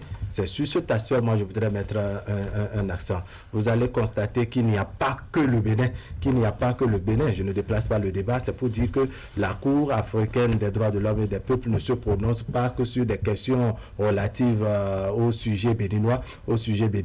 Il y a tous les pays membres sur lesquels la Cour se prononce, mais il y a les aspects que pratiquement jamais on ne met en application, n'est-ce pas? Et bon, c'est comme si de rien n'était, de manière à ce que la Cour africaine des droits de l'homme et des peuples n'a peut-être que le mérite d'attirer l'attention sur un certain nombre d'aspects. C'est-à-dire que, bon, il y a insuffisance de liberté dans tel pays, il y a telle loi qu'on a qualifiée de liberticide et qui s'applique à l'intérieur donc de ce pays. Un individu se saisit, ou peut-être il y a une autosaisine de la Cour, n'est-ce pas? Elle analyse et elle se prononce sur comment dire. Bon, maintenant, moi, je ne voudrais pas faire le débat en termes d'inefficacité. Non, je pense que le débat n'est pas à ce niveau. C'est vrai, on a senti, n'est-ce pas, une certaine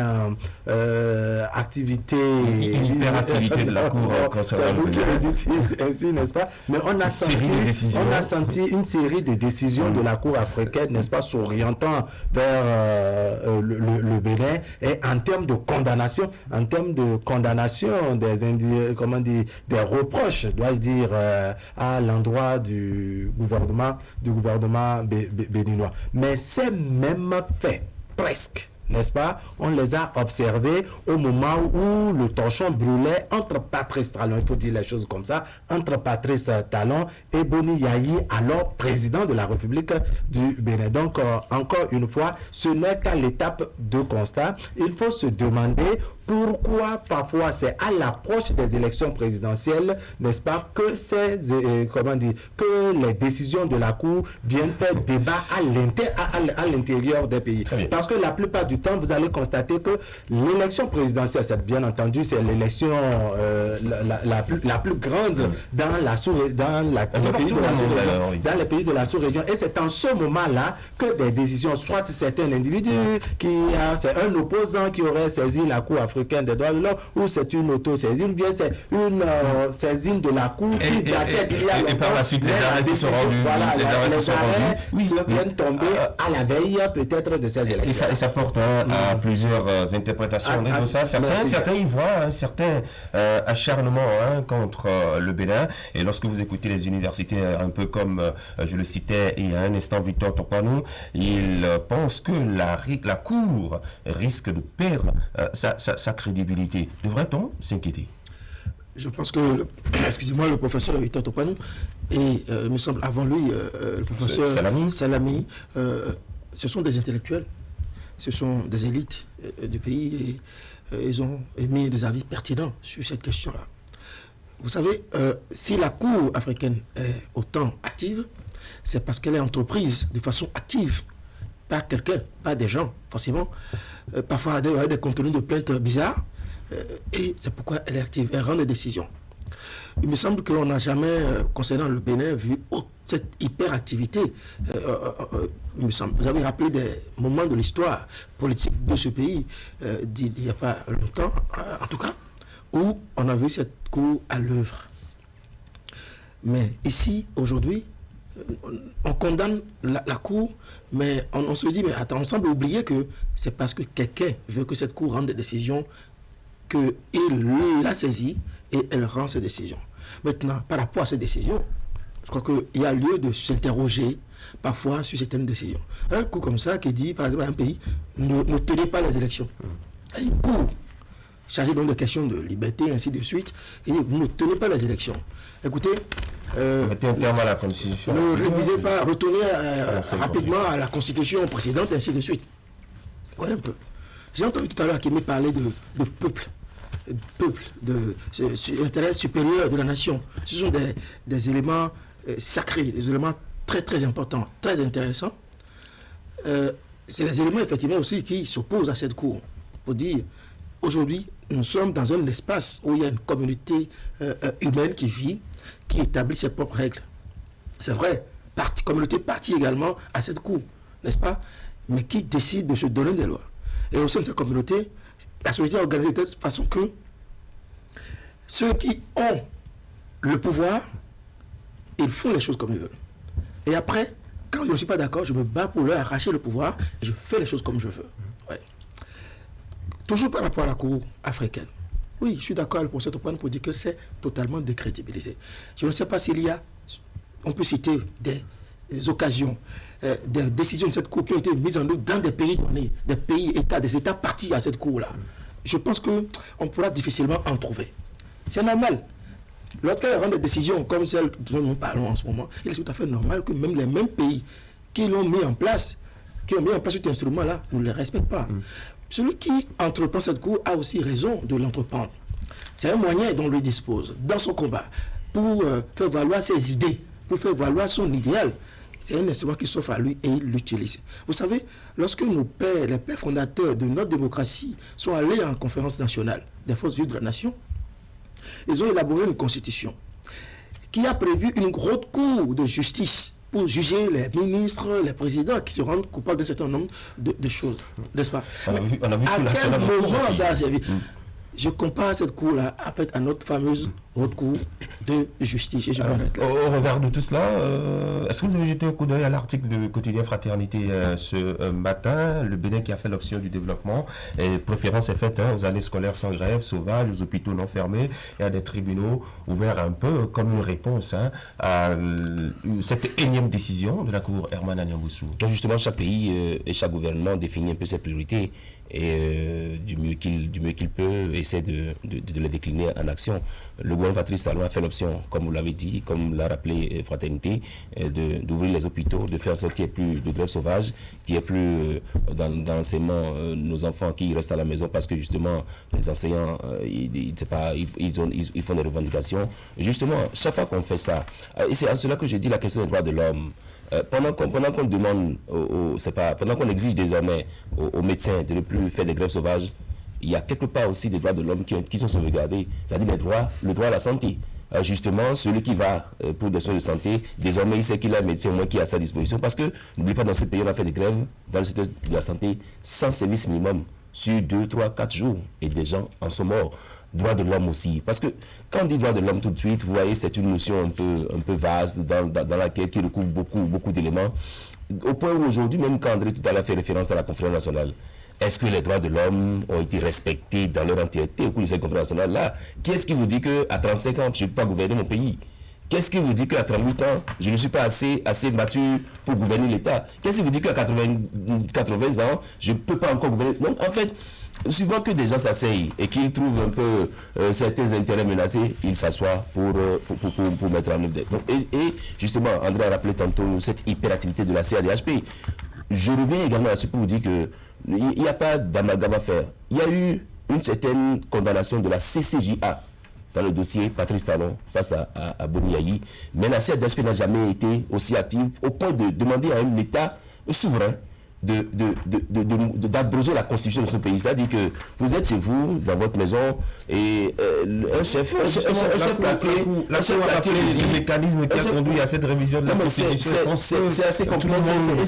Elle n'est pas associée. Non, mais justement, on dit droit de l'homme. Droit de l'homme à ce niveau, qu'est-ce que vous veut me ressortir en termes de violation des droits de l'homme à ce niveau? Qu'est-ce que vous me faites ressortir? Oui, Yakime. Oui. Réaction? Oui. Non, pas plus que ce que j'ai dit tout à l'heure. Le quotidien Fraternité met l'accent sur la dynamique impulsée par le pouvoir en place et donc estime que la priorité est véritablement ailleurs. Et donc, je crois que c'est une analyse qui tient compte d'un certain nombre de considérations et d'un certain nombre de contextes. Et puis, je crois que c'est beaucoup plus ça. Oui, les conséquences sur le Bénin à l'avenir? Non, à l'avenir, moi je voudrais très rapidement, oui, je vais vous répondre à votre question, mais avant, celle que vous avez faite à Herman, n'est-ce pas, qui renchérit un peu le titre du quotidien Fraternité, je voudrais dire que nous sommes un État souverain. C'est bien qu'une Cour puisse apporter des observations sur la manière dont nous gouvernons, mais nous avons fait l'option du développement. Et bien entendu, on ne peut pas faire les omelettes sans casser les œufs. Il y a eu des moments où ça a été très difficile. Quand vous avez eu en République du Bénin à des moments donnés où on a fait des grèves de 48 heures, de 72 heures sans service minimum, n'est-ce pas? Ceux qui sont morts là n'avaient pas le droit de vivre, n'avaient pas le droit d'être soignés. Aujourd'hui, vous allez constater qu'il y a moins d'engouement vers les écoles privées. C'est parce qu'aujourd'hui, on est rassuré, de la qualité de l'enseignement au niveau du prix, au niveau du public, parce que lorsque vous donnez de mauvais rendements, n'est-ce pas, les directeurs très rapidement sont en tout cas, il y a des sanctions qui sont là. Les grèves qui sont supprimées et autres rassurent les parents d'élèves de ce que les enfants iront au cours dès le début. En tout cas, le calendrier scolaire serait respecté plutôt que de faire 3 mois sur 9 et autres. Donc, davantage, l'école publique est applaudie et il y a un certain engouement vers l'école publique. Ça veut dire quoi? C'est un des premiers, un des droits de l'enfant à la base, l'éducation. Donc moi je pense que oui, c'est bien d'apporter des observations et autres, mais l'option du développement est fondamentale. On ne va pas rester un peu, moi je pense que le fonctionnement de la Cour africaine, c'est un peu comme vous êtes propriétaire de votre maison, vous avez mis des ampoules pour votre devanture et à l'interne pour éclairer, et que la Cour africaine vient vous dire non, vous n'avez éteigné ça et allumé un lampion. On va finir sur ce sujet. Aspect. Oui. Si vous avez votre maison et que vous l'avez confiée à une agence immobilière, elle vous montre ses standards de gestion, elle vous montre sa façon de faire. Elle pourra vous opposer cela, puisque vous avez signé un contrat, et il pourra vous dire non, on n'a pas prévu de mettre une ampoule à l'intérieur ou dehors. C'est par rapport à ça, la Cour africaine est dans son rôle. Mais c'est quoi la Cour africaine? Ce n'est qu'un instrument dont se sont dotés des nations qui ne l'utilisent pas. En tout cas, elle fait des choses, elle respecte là-bas, elle prend des décisions, et puis on ignore. Ce sont plutôt les individus qui... Maintenant, celui qui entreprend cette cour, s'il est content d'avoir une satisfaction morale des décisions qui sont rendues par cette cour, libre à lui. Mais je pense que c'est vrai, nous parlons de droits de l'homme, de démocratie, qui, me semble-t-il, en tout cas de mon point de vue, ce n'est pas l'idéal. Dieu n'est pas dans une terre pour dire, en réalité, c'est le système-là qui est le meilleur, c'est ce que vous devez faire. Mais il y a des pays qui ne sont pas démocratiques. Il y a la Chine là, la Russie, qui ne sont pas, en tout cas, la démocratie définie au sens occidental de la chose, et que l'on semble vouloir imposer. Mais ce qui me paraît plus réaliste, c'est le rapport de force. Vous vous battez pour que ça soit en votre faveur. Vous vous battez pour que le peuple soit de votre côté et vous pouvez renverser et changer tout ce que vous voulez. C'est cette façon la démocratie vue sur cet angle me paraît plus réaliste que celle qui consiste à entreprendre une institution dont les décisions, franchement, ne valent que pas grand-chose. Merci. Bref. Merci à vous, André Doussa. Merci à vous, Wahab Alipara et Man Parfait pour nos échanges de ce matin. Le temps est complètement parti. On va prendre notre invité tout à l'heure. Demain, je propose qu'on revienne sur ce sujet dans le département de la Donga, où on dénombre plus de 14 300 cas de grossesse. Et vous savez qui? Ce sont les mineurs. On va y revenir demain. Sujet intéressant. Une proactivité. Alors, Boga Koupaki, directeur de l'école politique de l'UDBN, en parlera d'homme politique ce matin avec le périple du chef de l'État, Patrice Talon, qui est attendu dans la commune d'Abomey-Calavi le 11 prochain. Et en prélude, il y a eu cette initiative des cadres politiques, des partis politiques soutenant ces actions dans la commune d'Abomey-Calavi. L'UDBN en fait partie. Qu'est-ce qui est attendu? Eh bien, une question à poser à notre invité ce matin. À Noël, il n'y a rien de plus magique que de vivre de bons moments en famille. C'est la fête de Noël, on attend ce moment depuis longtemps. Alors, Entrez dans la danse des bouquets Canal+, grâce au décodeur à 1000 francs seulement. Je vis comme dans un rêve. Révisez vos classiques sur Trace Christmas. Chauffez votre voix devant la Reine des Neiges 2. C'est à toi, Olaf.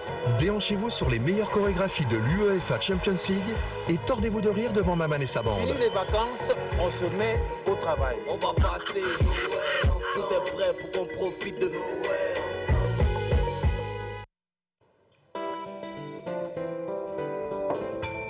Mon bidon de compteur, s'il vous plaît. Je sors si tu as mis. Je me déplace toujours avec mon bidon. Ah, il a son petit frère. Oui, papa. Ce n'est plus la peine de trimballer le 10 litres dans vos déplacements. Ils ont inventé ceci pour nos clients. J'ai su et demain le vrai docteur. Et c'est toujours moins cher. Alors, le 10 litres pour la famille et son petit frère pour les déplacements. Et ça coûte combien? Le bidon est à 400 francs dans les buvettes, bars et maquis. Le pack de 6 est à 1500 francs seulement. C'est surtout disponible partout et sur toute l'étendue du territoire national. Chez tous les revendeurs, réclamez votre eau de comtesse à 400 francs et le pack de 6 à 1500 francs. Et parlez-vous. Eau Comtesse, eau du Bénin.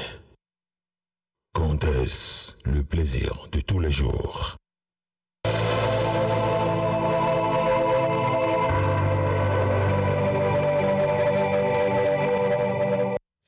Eh bien voilà, l'invité sur Actu Matin, c'est à partir de maintenant. Boga Koupaki, bonjour. Bonjour, Christian. Vous êtes le directeur de l'école politique de l'UDBN. Je vous reçois en compagnie de André Dossa. Oui, d'abord, votre parti politique a participé à une initiative. C'était le week-end dernier. Les forces vives d'Aboumé Calavi qui se sont retrouvées pour créer un cadre. Pourquoi cette participation active de l'UDBN? Merci pour cette question qui nous amène à clarifier les points d'ombre. Il faut partir d'un préalable. Le préalable, c'est la tournée du chef de l'État où les filles et fils d'Aboumé Calavi devaient se réunir, se revoir, parce que un parti politique, ce n'est pas seulement d'avoir des élus ni des nommés, il faut avoir des militants bien éduqués. Et donc, lorsque nous sommes dans la dynamique je dirais pas de soutien, de l'accompagnement et de la visibilité du chef de l'État, il va falloir se revoir d'une manière ou d'une autre en tant que force vive de la commune. Les résidents, ceux qui vivent, les propriétaires terriens et qui se disent de la mouvance présidentielle, se revoient pour dire comment est-ce que nous organisons l'arrivée du chef de l'État, ce qui a été fondamentalement l'initiative. Et vous savez bien que l'UDBN, en tant qu'un parti aujourd'hui qui travaille à l'émancipation de la jeunesse et de la femme, qui travaille également à l'éducation de ses militants, a véritablement pris cet accord-là et qui a travaillé de main de maître pour que cette assise soit une chose effective. Mais ça n'a pas raté. Les gens pensent que c'est parce que l'UDBN se retrouve dans une position non confortable, qui se presse à aller soutenir le chef de l'État, alors que la seule chose que nous savons, il y a depuis plus de 2 mois que l'UDBN, déjà à l'université d'été, je vais parler de août, 21 août 2020, disait déjà, puisque nous soutenons le chef de l'État depuis 2016 à travers ses actions élogieuses, ses réalisations et à travers le PAG qui se laisse digérer, nous avons voulu y travailler bien. Il va falloir véritablement, lorsqu'il va dire « je suis candidat », à nouveau d'ailleurs qui ne viole aucune constitution, que l'UDBN s'engageait déjà à ses côtés pour la continuité de ces nobles travaux qui quand même met le Bénin sur la route du développement. Ce qui a été fondamentalement la raison pour laquelle l'UDBN a pris part à ces travaux de réflexion qui a accouché le 29 novembre dernier. Ce que vous avez vu. Donc voilà un peu le contexte dans lequel ça a été, parce que le 11 prochain, le chef de l'État qui vient à Aboumé Calavi, il va falloir fédérer les forces. C'est l'intention de l'UDBN. On ne sait pas ce qui se passe, mais je pense que l'UDBN est resté dans ces bottes, dans cette dynamique-là, et nous allons travailler et recevoir. Ce n'est pas une alliance politique, il va falloir clarifier également cet aspect-là, ce n'est pas une alliance politique. D'ailleurs, les tests en vigueur dans notre pays ne permettent plus d'alliance politique. Et deuxième chose, il va falloir véritablement, lorsqu'on se reconnaît d'une localité, d'une région, il va falloir, s'il s'agit du développement, laisser de côté les intérêts personnels et travailler à aller au-delà. L'UDBN est très ancré, en tout cas dans la 6e circonscription, aurait voulu diriger la ville phare, cette circonscription-là, à Bomé-Calavi, sans stigmatiser les autres communes. Mais ça n'a pas été le cas. Aujourd'hui, on vous voit vous accoquiner, en guillemets, avec les forces politiques qui vous ont empêché d'accomplir ces ambitions-là. N'ont-ils donc pas raison, les observateurs, qui pensent que bon, c'est parce que vous avez le dos au mur, vous n'avez plus le choix, vous êtes dans une position justement inconfortable, que les pieds et mains liés, vous rentrez dans ce genre d'initiative? Non, du tout pas. C'est une mauvaise lecture. Lorsque je le rappelais tout à l'heure dans ma note introductive, que l'UDBN s'est engagé véritablement dans une démarche d'accompagner le chef de l'État et de l'aider à travailler, à atteindre les objectifs pour un Bénin plus durable et économiquement prospère. Lorsque vous voyez un parti politique, et je l'ai rappelé également tout à l'heure, qu'un parti politique n'est pas seulement d'avoir des élus ou des nommés, c'est d'avoir des militants bien éduqués qui travaillent pour le pays et non pour eux-mêmes. Donc à partir de cet instant-là, se revoit quelqu'un en position de détracteur ou de vilipender le parti politique qui est dirigé par une brave l'Amazone Claudine Prudencio, c'est jeter de l'eau, de la pierre dans la mer, il fait rien du tout, et celui-là se prend à lui-même. Il faut comprendre que l'UDBN de sa position fait peur d'une manière ou d'une autre, et la 6e circonscription dont vous parlez, qu'on le veuille ou non, bien ancrée, et aujourd'hui une lecture... Comment un parti politique qui n'a pas d'élu peut-il faire peur? Oui, pourquoi pas. Vous savez, lorsque nous sommes dans la dynamique de la réorganisation, de la structuration d'un parti politique, il peut y avoir des éléments qui vont vous amener à ne pas avoir un certain nombre de, je dirais bien d'élus. Lorsque vous faites le point pour les élections passées, on ne va pas revenir sur ça, mais nous avons quand même fait un bilan à notre niveau qui n'est pas des moindres et qui nous permet de se remettre également là où nous avons travaillé, là où nous avons failli, et on ne veut pas revenir sur tout ce qui s'est passé par rapport aux élections, nous savons tous, et ce n'est pas sur ça que l'UDBN dort, l'UDBN travaille pour demain.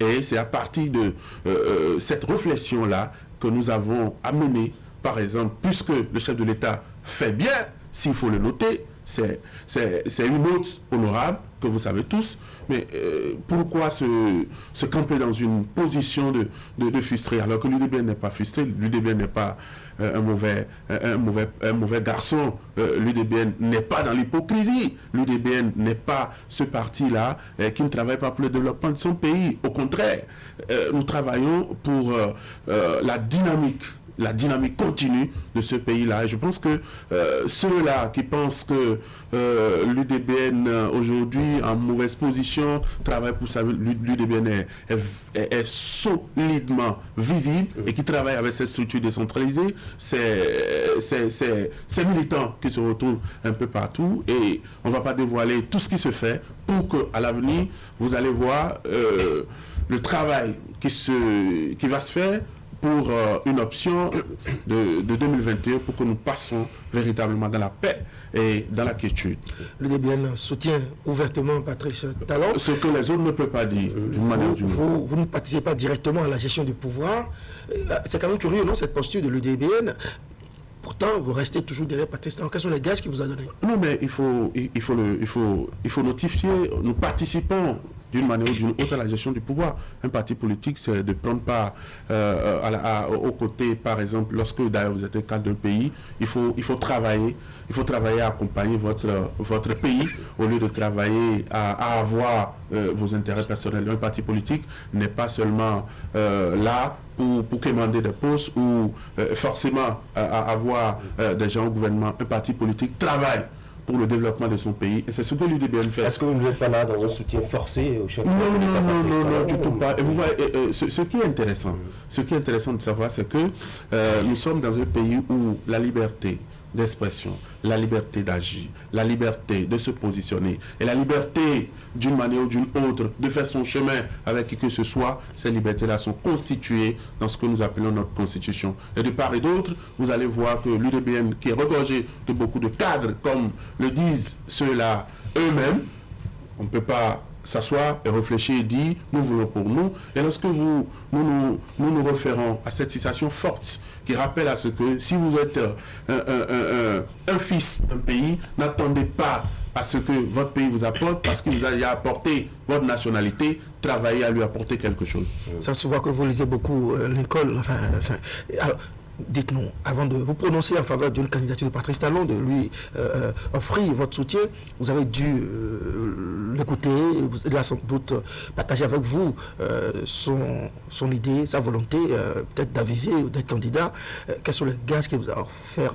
Qu'est-ce qu'il vous a proposé concrètement pour que vous soyez autant engagé, malgré les motifs de frustration qui sont les vôtres? Non, est-ce qu'il y a des motifs de frustration? L'UDBN n'est pas à aller dire quelque part qu'il est frustré par rapport à quoi que ce soit. Lorsque vous êtes un parti politique et que vous voyez, il y a beaucoup de Béninois qui n'ont pas lu le programme d'action du gouvernement du chef de l'État et ils pensent que le chef de l'État travaille aujourd'hui en laissant de côté son PAG. L'UDBN s'est réuni, a lu le projet d'action du chef de l'État, devenu programme d'action, le projet de société devenu programme d'action du gouvernement et il se retrouve véritablement dans ce programme d'action et qui met le Bénin une fois de bon sur, comme je l'ai dit, la roue de développement durable. Et à partir de ce moment-là, quel que soit ce qui se passe, quel que soit ce qui va se passer, le DBN se met dans cette dynamique et fait des propositions jour et nuit pour que le chef de l'État ne quitte pas ses propres projet pour aller dans le décor. Je pense que ce travail-là, ce n'est pas rester à l'écart pour le faire. Ce n'est pas bavarder pour le faire. Il faut aller dans les actions. Je pense que l'UDBN ne suscite pas la candidature du chef de l'État. L'UDBN a fait le bilan des 4 années et demie du chef de l'État et trouve que avec ce qui se fait, le Bénin peut aller encore mieux lorsque le chef de l'État va briguer un second mandat. Et je pense que le 10 ans, c'est de pouvoir permettre à tous les Béninois de savoir que lorsqu'on fait bien, il faut avoir la possibilité de le dire. Parce que, vous n'êtes pas sans savoir, nous avons assisté depuis la jeunesse et même aujourd'hui, quand nous allons dans nos contrées, à des moments donnés, à des groupes folkloriques, lorsque le rythme est bien, lorsque tout se passe bien quand danser, lorsque ça se passe bien, même si vous n'êtes pas un bon danseur, on commence par faire des mouvements. Ça veut dire que personne ne vous invite à applaudir, à danser, mais vous voyez la nécessité de ce que le rythme est bien, la chanson, la mélodie, tout y est, et ça vous prend, vous dansez. Donc nous dansons d'une manière ou d'une autre au rythme, d'accord, de tout ce qui se fait par le PAG. Et je pense qu'on n'a pas besoin d'inviter quelqu'un. Et tous les Béninois qui sont sérieux, conscients que le Bénin, depuis quelques années, a eu des difficultés à se développer et qui a trouvé quelqu'un comme ça, comme Patrice Talon, qui accepte d'être impopulaire, l'UDBN ne peut pas rester en main de ça. Et le parti qui travaille à ce que la jeunesse soit prospère, les femmes, les jeunes, on ne peut pas ne pas travailler dans ce sens. Parce que tout ce qui se fait aujourd'hui, ce n'est pas pour une classe ou une autre, c'est pour la jeunesse et c'est pour le développement de notre pays. Et on observe qu'au niveau de la 6e circonscription électorale, le mot d'ordre, c'est le rassemblement, tous ensemble, quelles que soient les opinions, les convictions des uns des autres, la position peu ou prou proche du pouvoir ou pas. Et c'est une cadence qui vous fait danser tout naturellement sans peut-être être invité. Qu'est-ce qui prouve que vous n'êtes pas là juste pour jouer les faire valoir? Non, pas du tout, pas du tout. Je vous l'ai dit tout à l'heure, nous ne sommes pas dans une alliance. Première chose. Deuxième chose, ce n'est pas les partis politiques qui se retrouvent. Ce sont les filles et fils de la 6e circonscription qui se retrouvent pour pouvoir recevoir chez eux le fils du terroir, le premier béninois. Donc du coup, il n'y a pas à se faire des illusions, à se faire des interprétations erronées, à se faire des idées qui ne sont pas du tout cadrées. L'essentiel, c'est de voir le contenu, puisque cette sortie a été véritablement préparée, a été véritablement travaillée pour qu'on en arrive là. Donc du coup, on n'est pas dans une dimension de rachat, non du tout pas. Nous sommes dans une dynamique de faire valoir véritablement. Et nulle part ailleurs, dans une constitution, dans une circonscription, vous n'avez pas vu les fils et filles du terroir se revoir pour préparer quand même la venue du chef de l'État. C'est une exception et je pense que l'UDBN a joué fortement dans ça. Quelle sera votre participation là, ce jour-là, le 11 prochain? Notre participation, vous l'avez dit, nous sommes ancrés dans la 6e circonscription, à Bomekalavi, Soavra-Ezé. Donc les militants de l'UDBN devront y aller et je vous rappelle, pas sous les logos de l'UDBN, c'est en tant que fils et fille. Donc du coup, il n'y a pas un problème à se faire. C'est pas un meeting politique non plus. Non, du tout pas. Du tout pas. Donc laissez appréhender que telle chose, ceux qui se permettent de crier ou de demander aux gens de crier aujourd'hui, je pense qu'ils sont en train de se tromper. Ils ne vont pas faire long feu. Et aujourd'hui, vous dites quoi par là? Que votre parti politique est victime d'une certaine cabale? Non, mais puisque je vous l'ai dit tout à l'heure, ça fait peur. Et il faut détruire l'UDBN alors que c'est l'UDBN est debout. L'UDBN, c'est un label qui travaille pour l'éducation, éducation militante. Ce que nulle part ailleurs vous n'allez pas voir, ce sont les intérêts qui sont véritablement mis devant. Donc du coup, cette position, c'est une bonne position et nous allons travailler. Comment va votre présidente? Vous dites? Comment va votre présidente? L'Amazone présidente Claudine Afriabi-Prudentiaux se porte très bien. Toujours aussi engagée? Très engagée, mentale, solidement fort et suffisamment heureuse de voir que son parti aujourd'hui prend assez d'envol, beaucoup plus avec la ténacité et la rigueur dans le travail et tout ce qui se fait au niveau des structures décentralisées, au niveau des commissions, au niveau de la base. Vous allez voir, on ne dévoile rien du tout lorsque vous travaillez minutieusement, vous travaillez de façon efficace, ce sont les résultats qui parleront d'eux-mêmes. C'est de ça qu'il s'agit. Donc, il faut bien noter cela. Claudine Prudentiaux va très bien. Et elle est très heureuse de voir tout ce qui se fait par Patrice Talon. Et elle est prête avec toute sa troupe UDBN à faire encore mieux, à participer mieux et à accompagner au mieux. Merci beaucoup à vous, Dr Boga Koupaki, directeur de l'école politique du parti UDBN. Merci d'être passé sur ce plateau. Merci à vous. Merci à vous. André Dossa, nous allons observer la pause et juste après, vous suivrez la revue de presse, décryptage de l'actualité, lecture et présentation. Séraphin Siongo. À la maternelle, nous avons des livres comme Éveil graphisme, le livre de mathématiques et le livre de français. Au primaire, vous avez des livres en éducation sociale, scientifique et technologique. Les livres de français, les livres de mathématiques, un livret d'évaluation, des manuels d'anglais, de mathématiques, des SVT et en SVCT également de la classe de 6e en terminale. On ne peut pas témoigner qu'il est question de qualité. Si des élèves veulent réussir aux différents examens, je crois que les livres de la collection Oxygène sont bien éduqués. Grâce au manuel de la collection Oxygène, j'ai eu mon bac cette année. J'exhorte tous mes amis et camarades du premier cycle et du second cycle à opter pour les livres de la collection Oxygène.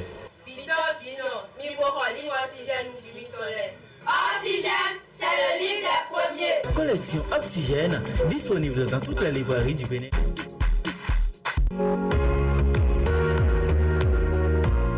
Nous prenons des mesures de sécurité pour vous et pour nous. Face au Covid-19, LBM Système Location de Voitures vous protège. Nous mettons un point d'honneur sur le respect des consignes par nos conducteurs.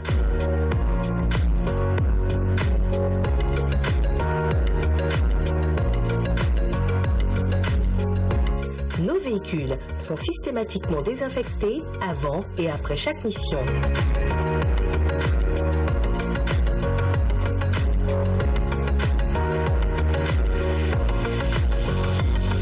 Faites-nous confiance. Votre sécurité, notre préoccupation. SIST LBM Location de voitures, contact 60 60 60 63.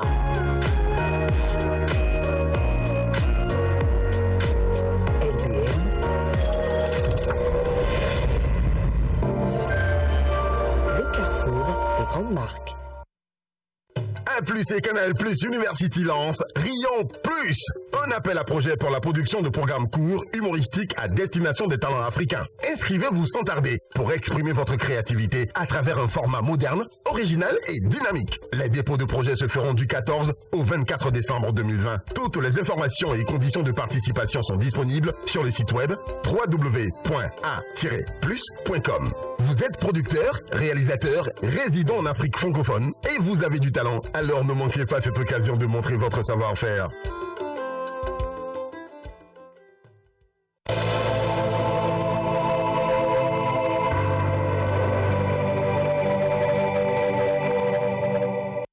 Mesdemoiselles, Mesdames et Messieurs, bonjour et bienvenue sur la revue de presse. La dépêche affiche en gros titre ce matin que la Cour africaine des droits de l'homme et des peuples prend une avalanche de décisions contre l'État béninois dans l'affaire Sébastien Ajavon. Selon le journal, le dernier et plus récent passage du Bénin devant la Cour remonte au vendredi 4 décembre pour se voir une fois encore lourdement condamné. En effet, elle a rendu un nouvel arrêt dénonçant plusieurs violations des droits de l'homme et ordonnant l'annulation de plusieurs réformes constitutionnelles à 5 mois de la présidentielle. Perspective de développement intégral du Bénin, décision contre les nouvelles réformes, la CADPH à côté de la plaque. C'est ce qu'affiche de son côté le quotidien Fraternité pour démontrer que depuis les dernières décisions à polémique de la Cour africaine des droits de l'homme et des peuples contre les nouvelles réformes législatives au Bénin, les convictions à ce propos sont renforcées car si à travers les dites réformes, le Bénin est parvenu à mettre fin à la chienlit syndicale, à dire adieu aux grèves intempestives dans le secteur de l'enseignement, de la justice et celui de la santé, au nom de quelles normes des juges se retrouvent-ils à Arusha en Tanzanie et lui dénie-t-il le droit du mieux vivre, s'interroge le journal. En tout cas, fait observer le matinal, la Cour africaine des droits de l'homme et des peuples perd en crédibilité et risque de disparaître. Pendant ce temps, les journaux rapportent l'étape Ouémé Plateau de la tournée nationale de reddition de comptes du chef de l'État béninois Patrice Talon. Libération note qu'à Sakete où il a été accueilli samedi dernier, il y a eu une fois encore l'occasion de mesurer la joie et l'enthousiasme des populations de l'accueillir sur leur territoire. Matin Libre souligne que les Aïnovi accueillent dignement Talon. Le matinal rapporte que Porto Novo a triomphalement reçu Talon, les 4 vérités, de renchérir pour écrire que Porto Novo accueille Talon dans la liesse populaire.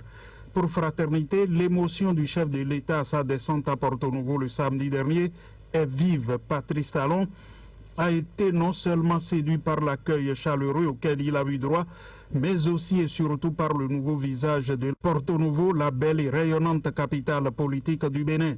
Les grands travaux d'infrastructures routières, d'électrification à grande échelle, de construction de musées, de réfection de stades et palais royaux, etc., ont transformé Porto Novo en une ville d'un pays de l'Hexagone. La tribune de la capitale souligne qu'il est chaleureusement accueilli partout où il passait depuis le début de sa tournée, mais pour Porto Novo, sort de l'ordinaire.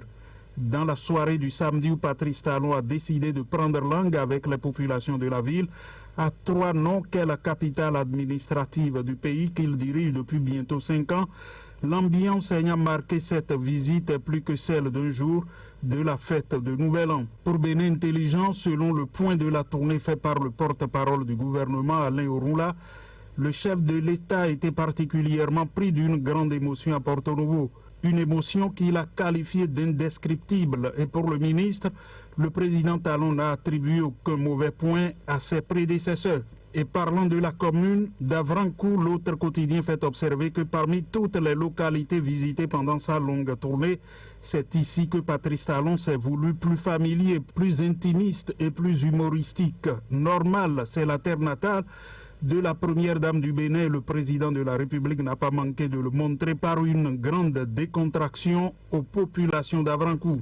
Dans la suite, à quelques mois de la fin du quinquennat du président Patrice Talon, renseigne le matin, l'Observatoire chrétien-catholique de la gouvernance apprécie positivement la gouvernance du régime de la rupture. Même si des efforts restent à faire dans certains domaines, comme toute œuvre humaine, Le rapport de l'évaluation de l'OCCG relève d'importants points positifs dans la gestion du président Patrice Talon. C'est à travers une déclaration intitulée « Pour un nouveau sursaut politique » que les responsables de l'Observatoire l'ont fait savoir le vendredi 4 décembre, précise le journal.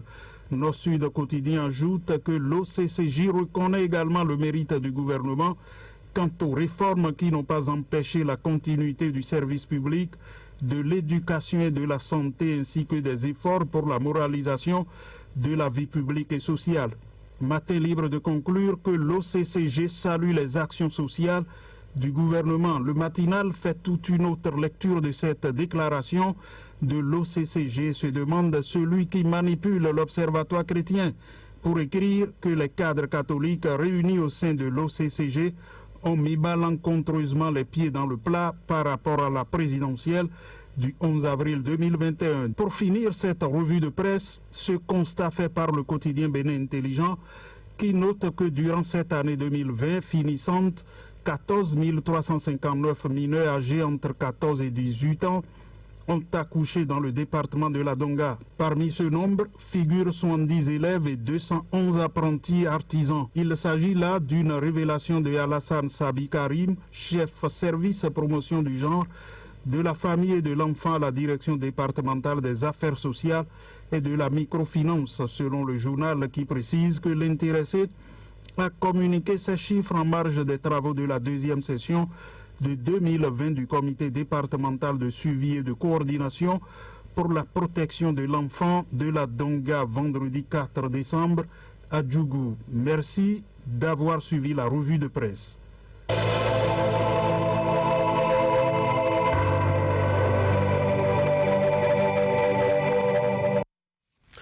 Merci d'avoir suivi la revue de presse. Merci d'être resté sur Actu Matin et sur Canal 3 Bénin. Merci à chacun et à tous. Nous sommes lundi. Excellente journée du lundi à chacun de vous. Très bonne semaine. On se retrouve demain mardi, toujours avec l'ensemble des équipes pour vous apporter l'information où que vous soyez. Très bonne journée du lundi. Au revoir. Prenez soin de vous et gardez le sourire.